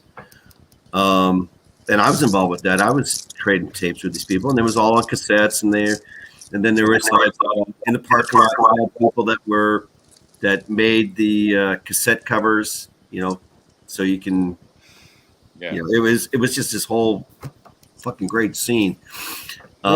So no surprise there. And I still have a few of those tapes left. But man, at one point I probably had fucking 200 cassette tapes of Grateful Dead shows, going all the way back to the 60s. Dennis, here's my thoughts on those 100 Grateful Dead cassettes you have there. That's 99 too many. Well, and right now it's like all those shows are up on the line. You just download them at archives.org. They're all there. So They're one of the few bands that really encourage bootlegs, man. They're like, whatever, bring it on, man. I don't care. You know, it's like there was a they were like, that's how they spread and became popular and by these bootleg tapes. They encouraged it. And I remember back like probably early 80s or so, Metallica was, well, whenever Metallica started out. And I remember seeing a show advertised for Metallica at a local venue, Cow Palace or the Oakland Arena or something like that. And they were encouraging people to tape their show. Tapers welcome is what they said. Huh. And that was kind of a thing that some bands that were taper friendly would put on their advertisements in the papers, like Jefferson Starships playing Tapers welcome. So they were allowing tapers to come in and record the shows. That changed a lot over the years. For It did. What's interesting too is the fact that Napster came along and who fucking sued them was Metallica. Metallica, of course. Speaking of Metallica, what's going on with Shirazi? He's back in town. I haven't talked to him yet, but I will. You gotta get us hooked up on that, man. Absolutely. Sooner than later. Absolutely. He just had a birthday 2 days ago or 3 days ago. The Ides of March is his birthday. So how old he turned? 60? He's not 60. Fuck no. No, he's probably your age, Jeff, or maybe a year or two older. He's got to be a little older than me. He's not 60 yet. Okay. He's older than me. I know that. You got Dennis. Did you back in the day, did you read Kerrang much? Like back in the 80s and 90s at all? Once in a while, mostly Metal Forces. Metal Forces, okay. Which is more like thrash metal type stuff. Or oh, okay. Well, that makes sense. Metal. Yeah. Were you into the skate stuff? I mean, were you hard into the skate culture? Oh yeah, for sure, definitely. Used to skate all the time. Was skate culture more associated with punk or thrash? It was more punk, right? Wait a minute. Skate, roller skates, inline skates, skateboarding. Come on, man. Well, he said skates. That's not skateboarding. That's anyway. Okay. Sorry. Skateboarding. Nick, who let the old guy in here tonight? What the fuck's going on? I mean, you invited him. I thought it would be rude if I just kicked him out immediately. Wait, can you hear me? He can hear me, right? Shit. Chuck, what's that? You say, hey? Chuck, please tell me you didn't actually say fucking roller skates. I just imagined that. He's thinking of the Bay City Rollers, man. I said inline skates. Inline skates. Oh. And roller skates. That's where you can't skate near a coastline, right? You stay way inland. Right, Nick knows. Let me just clarify something here real quick. So, Dennis, back when you hang with your bros, you'd strap on the roller skates and hit the rink and fucking jowl down, right? Jam down, bitches. The knee pads, you got the whole set, man. Where to go? Wait, did the knee pads have to go over the bell bottoms? Hey, dudes. Yeah, absolutely. On the outside, not underneath. Hey, dudes. Let's fucking throw on the skates and jam to some boneless ones. Come on, man. Oh. The chicks will dig it, man. The chicks will fucking dig it. This is something get a hand job out of this shit get your love by Redbone, man. Did you check it out yet? So excuse me for not knowing the lingo. I'm sorry, man. I had to fucking bust you on that one, man. Thank you very much. Oh, that was good. Chuck, did you watch the Boy Vod deep dive tonight? No. What? Did you watch? Oh man, did you watch the? I think we know the answer to that. Dive? I saw the last 5 minutes of it. So I no. actually let other people talk the whole time. Well, that's what you said the last 5 minutes. And Devin, thank you. You had 1 point that you made during the whole 2.5 hours. That's not true. I actually gave him. And that was such a diss by Jeff. So, oh my gosh. Oh, No, I haven't watched that. And to be honest, you know, I don't know if I ever will. No. You won't watch it. Don't lie. You have no fucking clue who Voivod is. Stop now. Come on. I know who they are. I've heard of them. They have two V's in their band name. Oh, That's true. They do. What's that, Dennis? He's probably getting the Voivod demo. Fuck. Oh, Christ. Here we go. Oh, I bought the Voivod demo in the back of a Denny's. Oh, look at that shit. oh, That's no demo. That's a fucking poster, man. Oh, wow. Where'd you get that? Where'd you get that at? Blow them up, man. Oh, Let's do this. nice. dude, that's awesome. Where the Yeah, hell did that's you get that? the, From a record store or what? No, dude, this was they gave this away during the concert.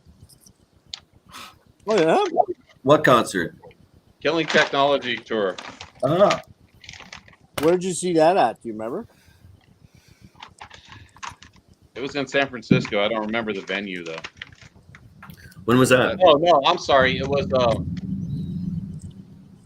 fuck. I saw. Do you know who opened for him? Was Testament and Possessed? Soundgarden. Testament and Soundgarden opened for him. Oh, no, for Killing Technology? Really? Yeah.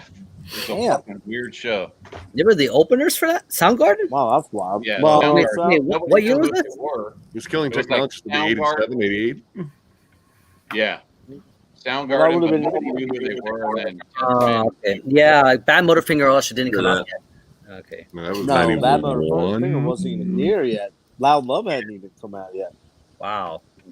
Yeah, nobody. When I saw Voivod, they headlined over Soundgarden and Faith No More. And Faith No More had just dropped the real thing, but it hadn't hit MTV. Epic hadn't hit MTV yet and blown Yeah. up. Soundgarden had Loud Love out, so they had the video for Hands All Over, which that was the lead off single, I believe. And then I think they had one for No, they didn't have one for Big Dumb Sex because that had the word "fuck" in it. What was the other song that came off Soundgarden or off Loud Love that might have been Loud Love actually? Yeah, I think it was Loud Love. But anyway, they played like I don't know a club that holds like 800 people, and they hit us in between Philly and DC or something. And man, Voivod was fucking killer, but man, Soundgarden was fucking epic. I mean, Chris Cornell was just massive. That dude was so fucking good live. It was like they were hitting their stride, man. They were just going from strength to strength at that point. What year was that? It was January of '90. Because they just put out Nothing Face. Yeah, Voivod had just put out Nothing Face in October of '89. I don't remember when Loud Love came out. Do you remember I think that's where Voivod had a disadvantage, man, because fucking Seattle was just the thing, man, at the time. And these guys from fucking Canada were like, they were playing oddball sounds from a fucking oddball place, man. People were not looking at Canada for that stuff, man. I mean, it doesn't even matter. It's just they're from Canada. Razor can play the best fucking thrash metal ever, but no one notices it. Yeah, Exactly. that's a good point. Yeah. Yeah, but the other thing is, Rick, keep one thing in mind. In 1990,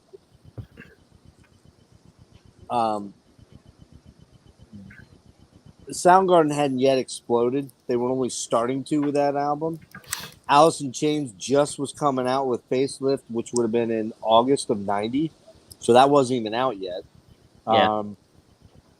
Pearl Jam. When did Pearl Jam 10 come out? I thought that was '91, wasn't it? I don't know. I think Temple of God before that, man, and they were already And Nirvana. When did Nirvana drop? When did Nevermind come out? 91. 91, yeah. 91. So when Voivod went out on this tour with those two bands, theoretically speaking, they were the bigger band. Yeah. But Sure. you know, when they got on stage, man, I'm telling you, and I went because of Voivod, even though I was into Soundgarden and I had Loud Love, I was fully expecting Voivod to be like the mind blower, and they were great, but Soundgarden just fucking laid waste to the place, man. They just fucking destroyed it. It was like, I mean, I love Snake, he's awesome, but Cornell's voice was fucking beyond epic. You know, I mean, that guy, and he was at peak form at that point. Like Cornell had a he, really good rock voice, man, but not a metal voice. You know what I Yeah. mean? Yeah. It's Cornell. Yeah. No, I agree. I mean, I mean, he you wasn't had a metal singer. songs like Outshine. To me, is pretty metal, man. But he was still more of a rock guy. You know what I mean? Than a metal guy. To me, anyway. Yeah. Well, I'm I mean, kind of like Robert Plant, except like he has that rock delivery. Like it's huge. It's in your face. But yeah, no part of it I'd call metal. Still, he was great. I mean, but here's the thing. You know, you had guys like fucking Stephen Piercy and fucking you know, Vince Neil or Vince Neil as we call him. You know, headline. You know, they were metal, theoretically metal. So I don't know. I mean, you know, what's metal at that point in time? Metal was kind of like it was transitioning a lot. You know, I mean, Lane was super fucking powerful, man. That dude could fucking he was one of the most powerful presences I've ever seen on a stage. Could he have sang death metal? Maybe. Could he have sang, I don't know. I mean, he didn't try, so could he have sang glam metal? Yeah, because they were kind of, Alice was kind of glam band. You know what got me thinking, man? So watching that Marty stream last night, Heavy Metallurgy, they brought up that Sebastian Bach album with Skid Row, Slave man. to the Grind? Into the Grind. That's a heavy fucking album, dude. That's what I'm talking about. People won't consider that a metal album. You know what I mean? That's more of a fucking. They were still in that glam sort of. They were yeah, that album is heavy as fuck. And I'll tell you what, I saw them open for GNR on that tour. They were fucking balls heavy compared to Guns N' Roses. I mean, they were fucking heavy. That's a good album. Slave to the Grind, man. Well, let's be honest. They won't be lumped in that metal. They won't be lumped in metal category though, man. But to me, man, where do you find, like, when things get fucking heavy? Where do you start assigning a metal tag to that? You know what I mean? There's no clear distinction. It's a tricky thing. I mean, it's so nebulous. You can just pin the tail on the donkey type thing. But let's be honest here, Dennis. They all fucking pale in comparison to that debut album by Icon, and you know it. You know it. You fucking know it, my man. We're in a world war. Fighting for our lives. Apparently, we already had a world war. It was in 1994. Hey guys, I'm gonna wrap this up because I'm starting to fall out. I'm getting tired. Ah, man, dude, I love that Icon, that solo album, man. Or not solo, that first album, but yeah. All right, well, listen, man, Dennis, super fucking cool to see you, bro. Yeah, dude. Good. Yeah, absolutely, man. Please don't be scarce here. I don't know how much, you know, with what's going on with me. I really honestly don't know how much time I got, so it's not looking very good right now. Things are really, I'm heading in the wrong direction quickly. So you know, when you can jump on. I always copy you, and if you want to jump in, you're always welcome on any of these streams. We love you, man. Right, man. Yeah, dude. I absolutely have fun, but sometimes I'm just busy. But I'll get on as soon, whenever I can, for sure. Cool, man. And if I find out something on La Cicero soon, I'll let you know. All right. Would you be down for that? Yeah, for sure.